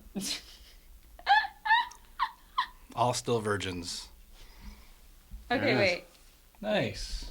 And also, the first Instagram posts were, yeah, here we go. Yep, it was wings. I don't even. This is the weirdest fucking thing. Yeah, if you look in the back, that's Oh! Link Bell. She 2012. posted a picture of the reverse that she took at that exact same moment. But we're literally like Okay. in the back, in the back corridors of the San Diego Convention Center. Wait, I found mine. Oh my God! Look at my second picture. Nice. That's where. That's hilarious. This is where Arthur and I met. What? chances Why of I'm, that? why I'm Holy here. shit. That's funny. That is weird. I found mine. It is non-sexual. Oh, and then here's my third one. I Okay. just have to show it. Because there she is. Oh, sweet girl. Yep. We love All right. Nicole. Okay, ready? Oh, wait. Oh, that's my screensaver. A bunch of wings. Oh, that's a. I don't nice- even eat nice wings. Spread. It says the Midwest version of a salad bar. God bless America. And then the next one is, in fact, whiskey. Show me the way to the next whiskey bar. This was at the time. Your photos are like this, too. This was at the time, that What's up, Eric? Instagram was like super filtered. Now we all have like these stupid AI filters and everyone's like trying to make themselves look better. But like it was the era of vignettes. And Instagram was fuzzy- about like artists like Yes. taking cool shots, Yes. not reels. There and was videos and there was stuff. no Yeah. captions. No. There was no words. It was almost just more an like image. artsy Yeah. Say what kinda- you can Very say in an few image. words. It's the best. July 1st, 2011. That was my wow. First post. See, I was First a little late post. to Instagram. Mine was 2016. Ooh, wow. But it's a That's I little think when we appropriate. started the Porsche Life one was I- 16, yeah. 17. I started my course. second Oh, one in shoot. 2014. I had just gotten her back from Danny. So And you she had a was car like- all this time. Yeah, I had it, I guess, like 12 years ago now. Oh wow. 11, 12 years ago is I when don't know first if I bought realized it. that. And Wait, are we still on? No. Oh, no, we are. Okay. producers figuring stuff out. Yeah, the feeds. Yeah, well. Yeah, we're good. We're fine. We're going. I'm so impressed with your car now, and it's the type of build that just looks to me like, oh, he's been working on this for a dozen years or whatever, and getting everything right, and then we just finally saw it. But then in talking to you, you kind of did this in like the last 6 months. Is that right? I would say the bulk of the work happened in the last 6 months. But I bought the car, like I said, at least 10, 11 years ago. Yeah. And around that time is when I started collecting the parts, and that's the hardest. And I guess I was early enough that I was able to find still mostly real parts. Okay. Apex was still around. It was not picked clean like what it is now. It was Apex, already, when you go now, it much, looks like a homogenized version of what Apex used to be. You can still find some, heat sinks, right? That's about all that's left. But capacitors, maybe. I got all my silver capacitors there. I got a couple Canon elbows. The orange tube, got one of those there. It was brown. It was like so dirty, but I was like, dude, this is good find, and actually cleaned up nice. $20. The black and white orange tube? No, or the long in the back, yeah. Really? That ties to the Janitrol. Yeah, it was from like a Huey, some sort of helicopter right? in the front. Yeah, that was a cool find when somebody saw that photo and found that. That was cool. Wow. And then of course Lukey's. I'm so sad that they closed, but all the hoses I have came from there. Amazing. And then, like I say, the same guys that you found for the vent hoses, those two-side hoses. Yeah. I got a set. They're out of business now. Pacific Metal Flexible Hose Company. Yeah. And then the crazy thing about that was we called them up. They were still in business. They were still in the same place. We drove to the location in the time machine, right? Oh, nice. And then we get inside and we're talking to these old guys and we're bringing the hoses we need them to replicate. And we had the real ones, right? The actual ACAR hoses. We're like, we need to replicate these. Oh, this is during the restoration? A little before, but we were prepping for it. And we were still building our cars. We still needed these hoses, and so, and the guys, he goes, oh yeah, I know them. Well, he's like, actually, I think I probably made this hose and whatever. So now he's walking us back in through like the machine shop where they literally make the hoses. And under a cover in the back is a DeLorean. Ah, wow. They didn't even know that they made pieces that were on the Back to the Future time machine. The owner of the company just happened to have bought one 30 years ago, and it's been in the back under a cover with flat tires and everything ever since. Wow. Isn't that a weird random coincidence? And he wasn't even like a huge fan. Not a fan. And didn't even realize that they had produced parts on the original. No Correct. Shit. And we were like, what's going on here? And we're like, come outside. And then they see our car, and we show them, like, it was Sean's in my car at the time. And Joe and I are the ones driving around. But the hoses, the close ones are on the back, and we need him to make like the right ones and whatever. But he sees how it all works, and they couldn't believe that their work was on it. Yeah, which means it's also on the Ecto, at least the 1A, and they didn't know that either. I don't know if we got to tell them. And then Lukey's, I didn't know that was gone until I was looking it up with the Knight Rider historians the other day. They just closed earlier this year. Last year, yeah. Oh, it was such a bummer. And then I found myself going over there for something the other night. Oh, Bayman and Liz, the owners of the Goonies house. I'm going over to meet them at the Hollywood Airport or whatever over there, Burbank Airport. And I drive by the old Lukey's, and it was like, oh, I'm like, what are the chances? It was like you. It was like two things this is meant to be. But I wasn't there.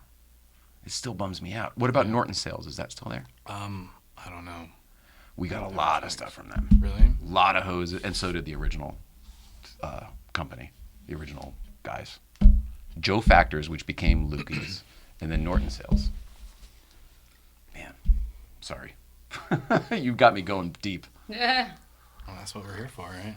So right. I want to know about your car. I want to know, like, I mean, where did you source your parts? Did you build everything? What was the hardest part? What was the most fun part? I want to know anything you want to tell me about your car. You know the hardest part, right? You know. Flux bands. The flux bands for sure. Did you do them yourself? Because yours are what I would consider perfect, and they look just like the Simon Wells photos. I wouldn't say they're perfect, but they're damn close as I could get them. I tried to make it so my buddy Arturo, who I forced Back to the Future on as a kid. Yes. I forced the flux bands on him because I didn't really you need an extra set of hands, like as you're bending the stuff. So he's like, I'll do whatever. So he was there with me through the whole process, and we had some late nights. And he's not necessarily a builder type, If you haven't done it, you don't know what we're talking about. It is. Right. It is the bane of Sean. Sean still has PTSD. I watched him lose it so many times because we were using conduit instead of rod in the beginning. Oh, would it kink? And he would be so careful. And you get 3 bends perfect, but it's like there's a contour. One. Yes, and then the last one, and so he would whip them across the parking lot at the. Because you're fucked. Now you gotta start over. I would say that's where the solid rod is the way to go because it doesn't kink. Yes. And you can actually straighten it out and start over. Yes. Not great to do, but. You could also cut a piece and put another piece in if you wanted to. You could weld them together. If need be. So the architecture, I was able to use CAD quite a bit to help throughout the process. Okay. So I took all the photos that I could and scaled them and actually CAD'd them out and then created metal forms. And then heating the rods up too. Heat those rods up and they bend way easier. Yes. So I made the forms, would like kind of position them right, and then heated them up and bent them around those. So that made it actually, took a lot of the guesswork out of it, you know? So when you say forms, you made like a jig for it. Right. Oh, that's nice. Got like 1-inch steel CNC cut.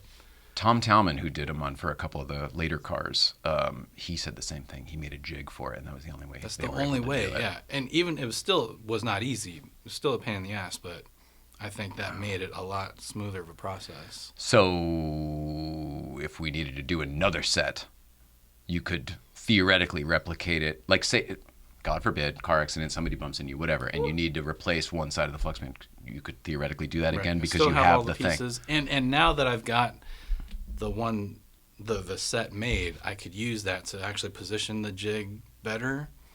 Oh, right. Because I could like set it up exactly where it needs to be. Replicate the one you have. Make even more like a frame, so the jig is actually like where. I feel like I could make a jig that's the whole flux band, Yes. and just bend it all in place. It would take more work, but then also an actual acetylene torch would help too. I was just using a like Home Depot torch. Mm-hmm. So an acetylene torch would heat it so it would just bend like butter. Yeah. So I feel like I still kind of dread having to do it again, but I feel like even by the time I got to the last rod, it got easier and easier. The last one definitely went the smoothest.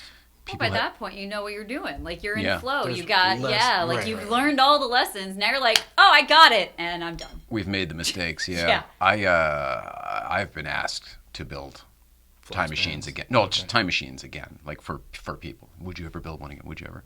And the answer has always been no, because I don't want to do that. It was it sucked. It sucked. Yeah, we did. So I mean, we ended up doing conduit for most of it, but there's that one tight kink, which is the top part. This top piece right here. It's too tight to not kink. It just is too tight to not kink. So we used rod just for that one piece. And so it was an illusion. Ours was an illusion because we literally couldn't. I don't know how many times Sean went back to Home Depot to buy 30 more pieces of conduit. And he'll show up and they're hanging off the top of the car because they're 12-footers, Those bends are actually probably the easiest ones. With rod. With the method that I did, because I just used two circular plates and just traced out what it needed to be, and those were probably the easiest two, and that's where I started. It was those two, and then the next two. For anybody who doesn't know what we're talking about, here's a model of the damn thing. Boom. Right, because this is all straight, so I started with these two bends because that was easy, just flat. Probably got pictures of it somewhere. Yeah. And then this is what I found the hardest because it's kind of this like soft arc to it, This here? The back here? These two were these the two, easiest. Okay. And then these were the hardest. Really? For me. Just to get to look right. Like that's the one that I took off and put on the most times trying to get it to look the way I wanted it to. I don't want to tell people all the secrets, but like flux bands are either right or they're not right. Like they're either right or they're not. And I have not seen anybody get them as good as yours. Like I told you, we cheated a lot to get what we got. With the hollow. Yeah. Conduit. Now, the real car had rod everywhere. So, all of the pieces were rod. So that's not cheating. If anything, it's more authentic to do it with rod. It's just that you're adding so much weight to the car. I didn't even think about that. When I was all about trying to remove as much because we were adding as much as we were on. So I was trying to aluminum the crap out of it, but yeah, the flux bands are the hardest thing, man, and nobody gets them right. Then the vents, a lot of times, I feel like people make conscious decision to not make them accurate, so you can actually get to the engine deck, which I get. Danny does that, yeah. Right, and it makes sense, and especially if he works on them all the time. Gary Weaver used to have some sort of a slotted system where they could slide, and that always seemed interesting to me. It was a little, I don't know, a little over-engineered for my taste. Right. I kind of like the idea. I mean, again, ours always ran well, so I wasn't worried about a fire with our car. But if somebody else was driving an older one and maybe they were worried about fire. Yeah, having to unscrew these bits You're before you could screwed. Like, open your up the car's- top. Your car's Yeah. going to burn to the ground without a doubt. Doesn't seem safe. Yeah, so like I understand everyone's I keep perspective. extinguishers in my car just in case, you know. That's what we do. Yeah. That's what we do. yeah. But hopefully it doesn't come to that. But she just started overheating. I feel like I might have just even put the radiator cap on wrong or something because it just happened recently. I've been driving. She's been driving great up until like a couple weeks ago. That would again explain the non-pressurized system.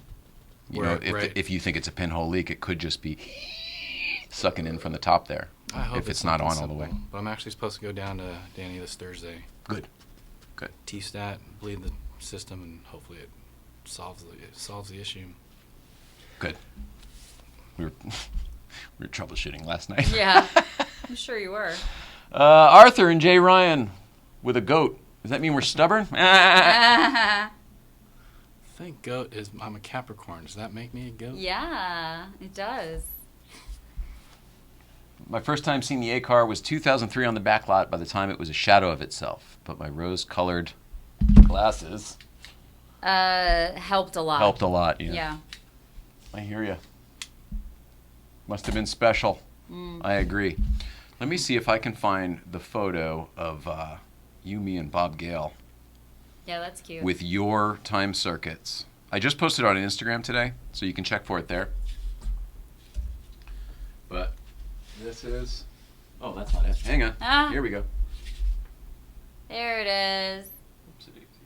Is there a date stamp on that? Cute, that look at you that had to guys. be what, 2012, right? Yeah, this would have been 2012. Or 2011. Well, this is Friday, of course. Because I put it on my phone Friday. I think when I looked it up, though, it was 2012. Okay. Because that would have been when we announced the Time Machine restoration. So it would have had to have been. Wow. I know. Bob Gale is... Can we talk about him for 2 seconds? Did you get to meet him or spend any more time with him other than that night alone? There was that night, and then he stopped, like, towards the end of the restoration, he stopped by. Oh, kind up of at as, like, at the car. Universal. Yeah. I think that, you know, he wanted to see it, but it was also kind of like a treat for us all to meet him. So most of the guys that were working on it were there that day. And it was probably their first time meeting him, too, for the most Yeah, part, right? yeah. Does anybody know? Did anybody? Was that ever in? I didn't watch any of the documentaries that came out, but was it ever covered where that restoration work was done?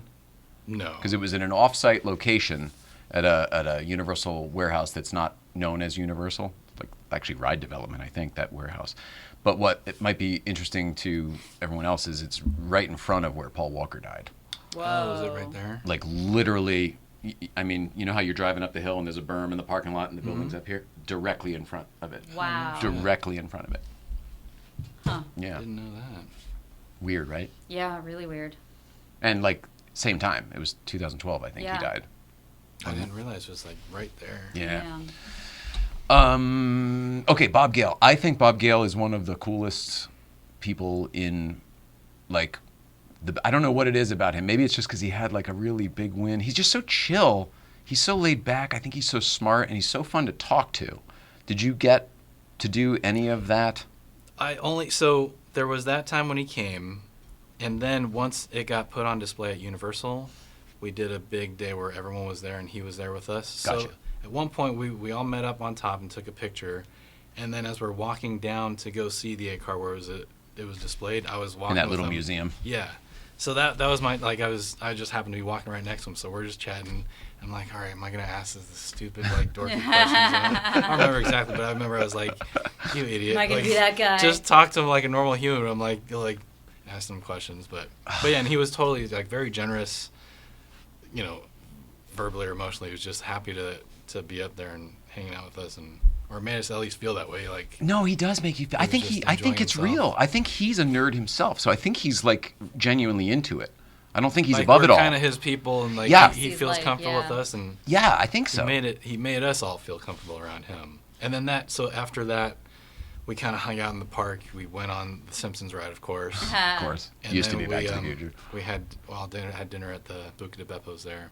Oh, nice. So he actually spent time. And then he gave everyone signed posters that night too. It was cool. Very cool. Oh, so you got another one?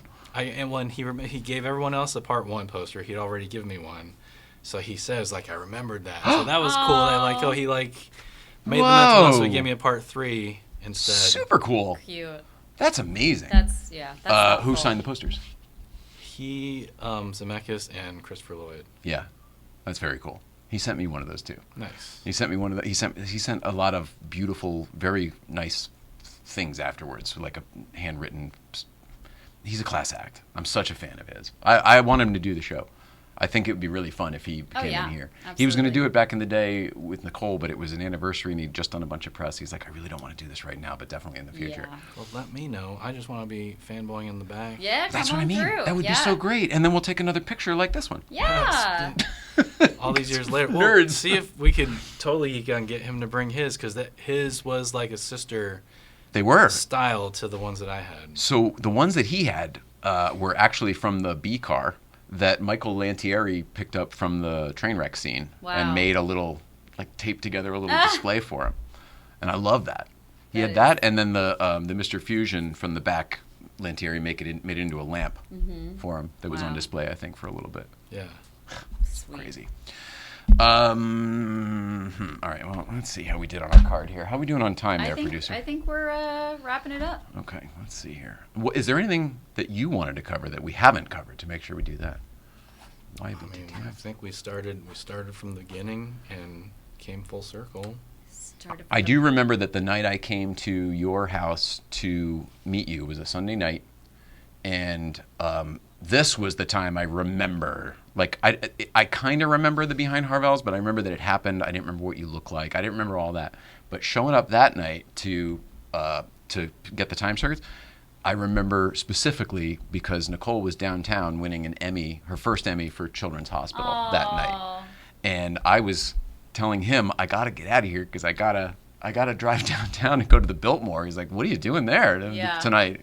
And I was like, oh, my wife and they just won an Emmy for the show. And then, anyway, it was very cool because I have pictures from later that night, and I'm just in a Cheers t-shirt. You know that picture with me holding the Emmy and everyone's dressed up and I'm in a Cheers t-shirt? Yeah. I had literally just come from his house, his mom's house. Hilarious. Doing, prop car stuff. I know that photo. Yep. That's and then I drove cute. down to the Biltmore That's cute. immediately after. It's hilarious. Small world. That's life. So Nicole fits into that too. Yeah. Of course And she does. took that video of us too, which is so funny. Aw. Sometimes I wonder if I didn't meet you in that parking lot and didn't see your times machine and then send that email a couple of years later and get sucked back in, if I would have continued down my path of not obsession and wouldn't have come back to all this, Don't you think, well, I do, but back then I was one of the few people still celebrating Back to the Future. There was a lull. The world wasn't all king Back to the Future like it is right now. It does seem like it's there's a really huge started popping resurgence. The last 5-10 years, right? Yeah. If you want to know, discovering, I was straight up wrong about this. There have been few times in my life where I've been 100% straight up all wrong. This is definitely one of them. I told Bob Gale and Joe and everybody else, I was like, 2015 is the end of this thing. Like, I don't know what the hell you guys are thinking about it. Once they pass the date in the movie, it's done. It's done. We're only holding on to it that long to get to 2015 with our sneakers and our jackets and all that stuff. Right. Like, that's all we're holding on to. And when it happened, well, first of all, the Time Machine restoration, I think, turned it around because that became everyone in the world was interested in that project. And then, I don't know, Instagram, TikTok, what the hell made it happen? Expedition Back to the Future. And I think also the time, because I don't know when this stuff kicked in, but like people get to a certain age and also just like what's going on in the world, and nostalgia all of a sudden became just like, Yeah, maybe huge. COVID. So, if it was maybe around COVID? that time, then absolutely, because that is when I don't know. When did it come back? started. Like last 5 years? Well, and nostalgia too. Like, right? Yeah. As guys that were coming to that age where like those memories are just becoming more simpler and more precious times, to us, right? Yeah. Well, you're right. life So was we've easier. just been nostalgic the whole time, and everyone else is coming up to it now. Is that the idea? Something like that. Yeah. I would agree with that. We have a Well, fun and little like comment too, in by my the way. 20s, I didn't appreciate nostalgia. I didn't appreciate vintage stuff. As you're I've too gotten young. older, right? It becomes more and more of a like, oh, those times were great, and having something that represents it. It's a different appreciation. A slower, simpler, the good days, the good Yeah. times. Yeah. Retroactive 1993. I was on the Off 255 board years ago, starting as a total goof, but eventually worked through the ranks to being part of the restoration team. Oh my God! Yeah, I wish we had retained the character of the A-car more. Very cool, huh? Oh, that's interesting. Yeah. I agree with that. Who are you, Retroactive 1993? Would I know who you are? I mean, it's been an awful long time since Off 255, but I mean, I spent all my time on. I was either in the garage working on the car or on the computer on Off 255. Yeah. If he was on the restoration team, there's only a handful of guys he can be. Yeah, and I know all of the ones you know, obviously, from the old days, from all the different builder groups. Those that fought in clubs and those that didn't. Clubs. I think I was a club member for like a minute. Maybe 2 minutes. I was never a member. I just had the shirt. That sounds right. Yeah. That sounds right. This is crazy. This is crazy. I love this. Don't be a stranger. I would just say that. Like, I'm excited to do stuff with you in the future. Well, we are working on a little tiny project around the corner that we have to put together. Oh, that'll be awesome. Yeah, that'll be fun. Wait. One of the, I won't say one of the reasons why I did it, but one of the first things that I wanted to check off the list once it's done. So really? Yeah. Oh, so this is a bucket list for sure. Okay. That like it had to be done. It's gonna have the lightning rod base on it. Yep. It has to have that look. So. Well, and we did all the work the other day to. Now it's just going over there. We don't even need to scout anymore. Right. Like we did it. All right. I agree. More to come. More to come. You were once you showed me that one shot. You figured it out. That building is right. I do feel I still want to take pictures in the one spot because they'll look similar to what the old ones did. Yeah. And then of course the alleyway. Cool. Yeah. The only difference is that all of the corners in that spot where you're at are 45s right. or 90s instead of the 45. Right. Yeah. I just we'll position the stair behind it and it'll look. Yeah. And I think if we go to the first spot, you'll still get the stair shot. Right, you just don't have the block wall. Yeah. But I like your idea of working it out both ways. Yeah. And then Cobblestone Little Europe, those are easy thanks to your research. Right? That's for sure. Yeah. It's funny too because I always thought I knew and then I was like, "Oh, son of a gun. It's 15 feet that way." Would you look at that? Yeah, and he figured it out. Nice. Well, I remember I was looking, I think someone just posted something of the tour and I was like, I saw that like little thing, and I was like, "Holy shit." So then I was on Google, and it was like, oh, that's got to be it. And we thought it was at the bottom and changed, and not further up and unchanged. Right, and it's basically exactly the same, right? The colors might be a little different. That's amazing, and it's a part of the lot that hasn't burned down, so it's the actual same stuff. That's cool. I got word. I heard that they were kind of changing it for one of the Fan Fest things or something, or something around it got work done. I think recently, so I was worried they were gonna tear that down. Not yet. Not yet. Not yet.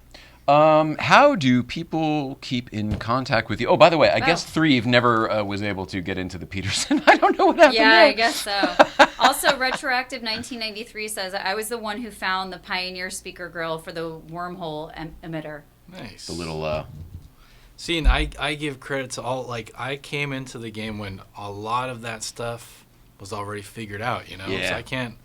Yeah. I had to just imagine being back in the kind of the dark ages where you guys didn't have all that knowledge and dude, back in the day, finding all that shit. We didn't know, and it was walking around with trying to your brain was trained to find a certain shape or a color or a texture, and literal puzzle piece. Yeah, I can't tell you how many days were spent where we go over to Apex early in the morning. You start at the top, you start pulling the boxes down, one box at a time, going through it. Leave some kind of a little mark on the box to know that you went through that one already, and all day long. Well, what trips me out, the hockey pucks. Mm-hmm. About the base, right? Mm-hmm. How it's...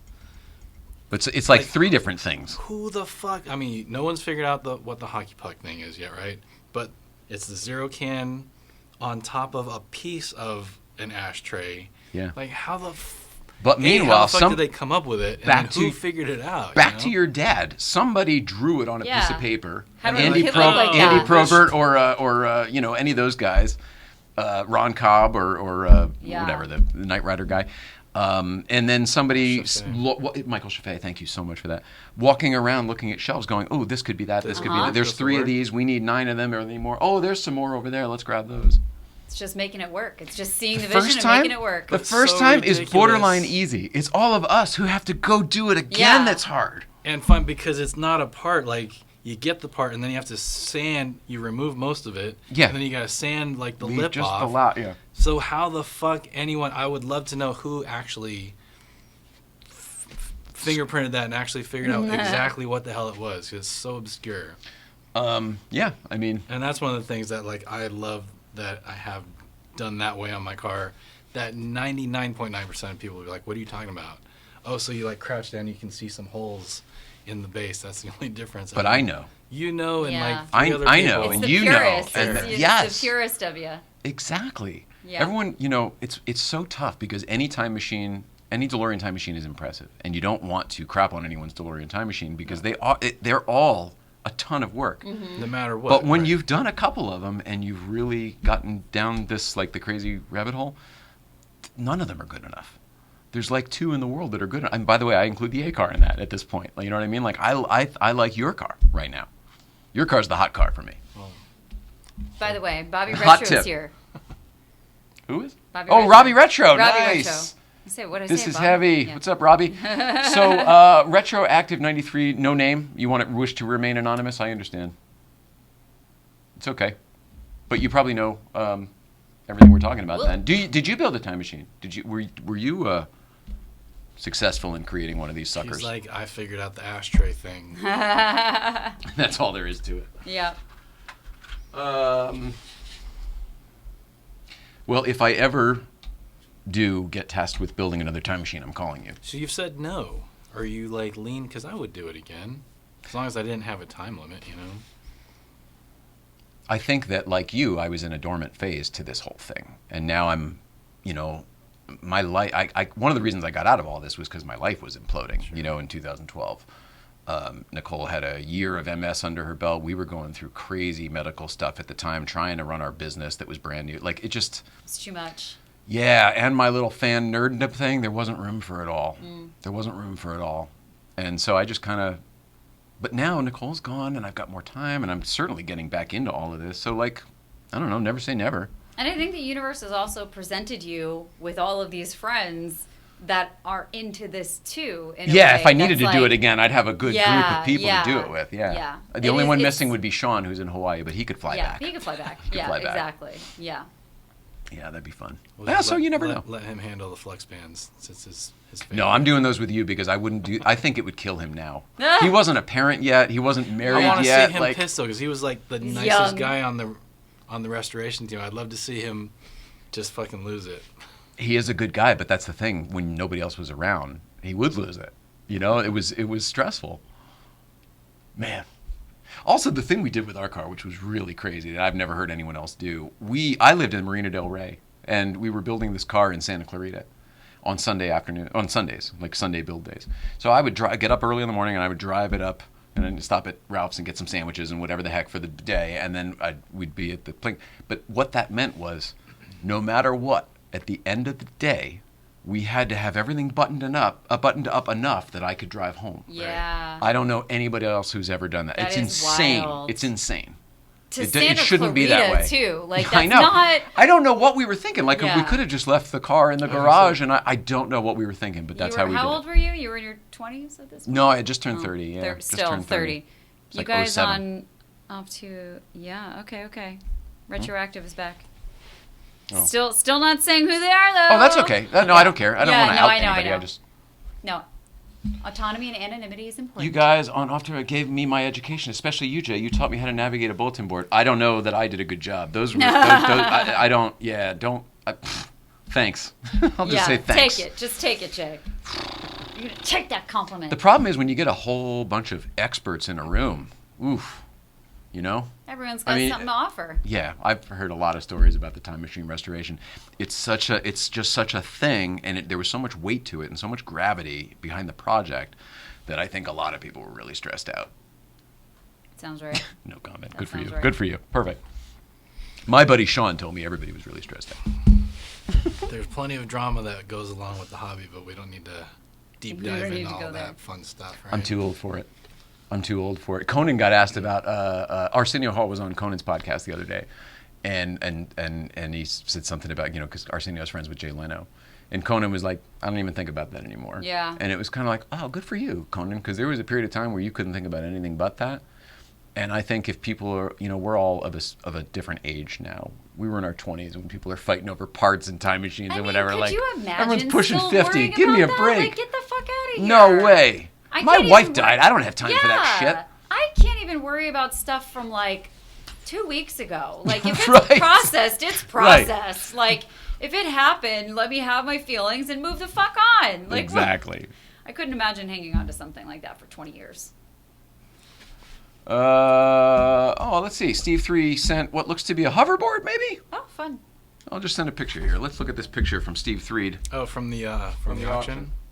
Oh, that's the Oh, surfboard. cool. Yeah. the surfboard. The surfboard, Or yeah. hover surfboard. Whatever it is. What's a hover surfboard? The dude just walks by it, right? When I think when He's Marty's holding it. walking out of the alleyway. That's what this is? I think so. Oh, okay. Cool. That's cool. It's so funny. I only saw the car. I was looking at the car. One track mind. Do we do the thing? We did the thing. All right. So follow you at what is your handle? Dreams Machine LA. Because my Dream Machine. But Dream Machine was already taken, so Dreams. So that's why. Dreams Machine. Dreams Okay. Machine. LA. Dreams can come true. You've got great. It's not just like, oh, you built a time machine and here's some pictures of it. Like, you've got build clips of you putting parts on. I'm so bummed. I should have, I wish the Flux bands, so much I didn't document until, the very end. Because I want to say, I posted one video that got a little bit of traction. I was like, holy shit. I should have just been documenting all along. Done the whole thing. All I have is, the very tail end. God. That's how it goes sometimes. Back in the day, it was photos, and we would upload them to the Off to 55 message board and be like, look at our Sunday progress, everybody. There was no YouTube. No reels. Yeah. No. No doom There's so much to scrolling. think No. about now. TikTok, That wasn't a thing. no. It's like, oh my No. God. Doom scrolling is I hate doom scrolling, and I recognize how bad it is, and I'm sure people do, or even worse. But now that I'm trying to post reels, I'm like, oh, now I'm just feeding, because I'm thinking, all right, how do I get someone in the first split second, and they have everyone working for them. It's hard. It's hard. You don't want to be a piece of the machine. But we But are everyone all wants pieces to of the use it. machine. We are. Yeah, I know. Sucks. Especially if you want to get to the people that you connect with. That's the thing. It's in order, bringing it back to the real world stuff and bringing it offline is you sometimes also have to play the game to find your people to get them offline. Right. You should start a Patreon. And then we'll build another time machine and we'll capture it all. Yep. And people will watch us build it. 100%. And it's all an idea in my head right now. Let's do it. We'll drive it back and forth between here and Santa Clarita. Yeah. Every night. Where did you build yours? At my mom's. Really? Thank God. I don't know. I used to keep it in the driveway for the longest time. And at some point, she was like, just park it in the garage. Nice big clean garage. Lets me use the garage. But Oh, then that's nice. I live downtown, so it was, driving back and forth. But I get the same, for the longest time, I was stage parts on the car, but nothing was bolted yet. So every time I was pulling them off, because I would want to drive it around to keep the engine flowing. Serviced, Yeah. yeah, absolutely. Wow. And I think it was a psychological thing of not wanting to drill holes and actually bolt into it. So I just It's a kept doing commitment. that for so long. Well, and it was painful drilling those holes. It is. It's real. Get the people that It's real. are against it. Yeah. We thought we were going to glue it at first. We thought we were going to epoxy them on, and we were just like, what are we doing? We're never going to turn it back into a time. I broke the Yeah. rear glass. Let's just Let's do I'm it. hearing people that are using high strength magnets and different epoxies. I'm curious, if it To me, holds it's not up- authentic. Then. It's not authentic, but if it looks the part exact and if it'll hold up to freeway speeds is my thing. If it'll stay. I don't think you've thought it through. I figure there's so much else that you have to do that ruins the car that who gives a shit. Well, obviously I went down that road. Yeah. I'm never pulling this stuff off. It is what it is. I think it depends on how authentic and accurate you want to be. Because everything will work, right? But I go down to I want to do it the way they did it when That was my Again, mindset. purist. Yeah. Yeah. Okay, well, let's see. How do people keep up with you there, producer Purplehead? Well, it's Birds and Bees Don't Fuck Without the U because censorship is real. That's my show. I'm in the chat every Wednesday on YouTube at 5 p.m. because live at 5 we're doing that. If you could spell my name, good for you. That's my Instagram. And, of course, Babes in Classics. Yep. That's it. And I'm here at Porsche Life 111. Obviously, late night playset is what we're doing right now. If you're a car fan in LA, Good Vibes Breakfast Club. I do a movie podcast with my friend BC DeLorean Brandon on Wednesdays at 6. Tomorrow we're doing Rocky 4. Ooh. I know. That's Because fun. the Cold War is back in the news, so we're gonna watch. Yeah, fair. If he does, he dies. I'm gonna break you. I haven't seen this one in a while, so it should be pretty good. And that's what I'll be doing tomorrow with Brandon. Otherwise, we'll be back here next week with another show and this collective gang of folks. I don't know what we're doing. I don't know who we are. We don't know what next week will be. We're But gonna that's it. figure out. Thanks for watching. We love everybody. Please love one another. That's it. We'll see you out there. Deuces. Yeah, good evening. Good Night. evening. Good afternoon. Good evening. And good night. Uh-oh. There we go.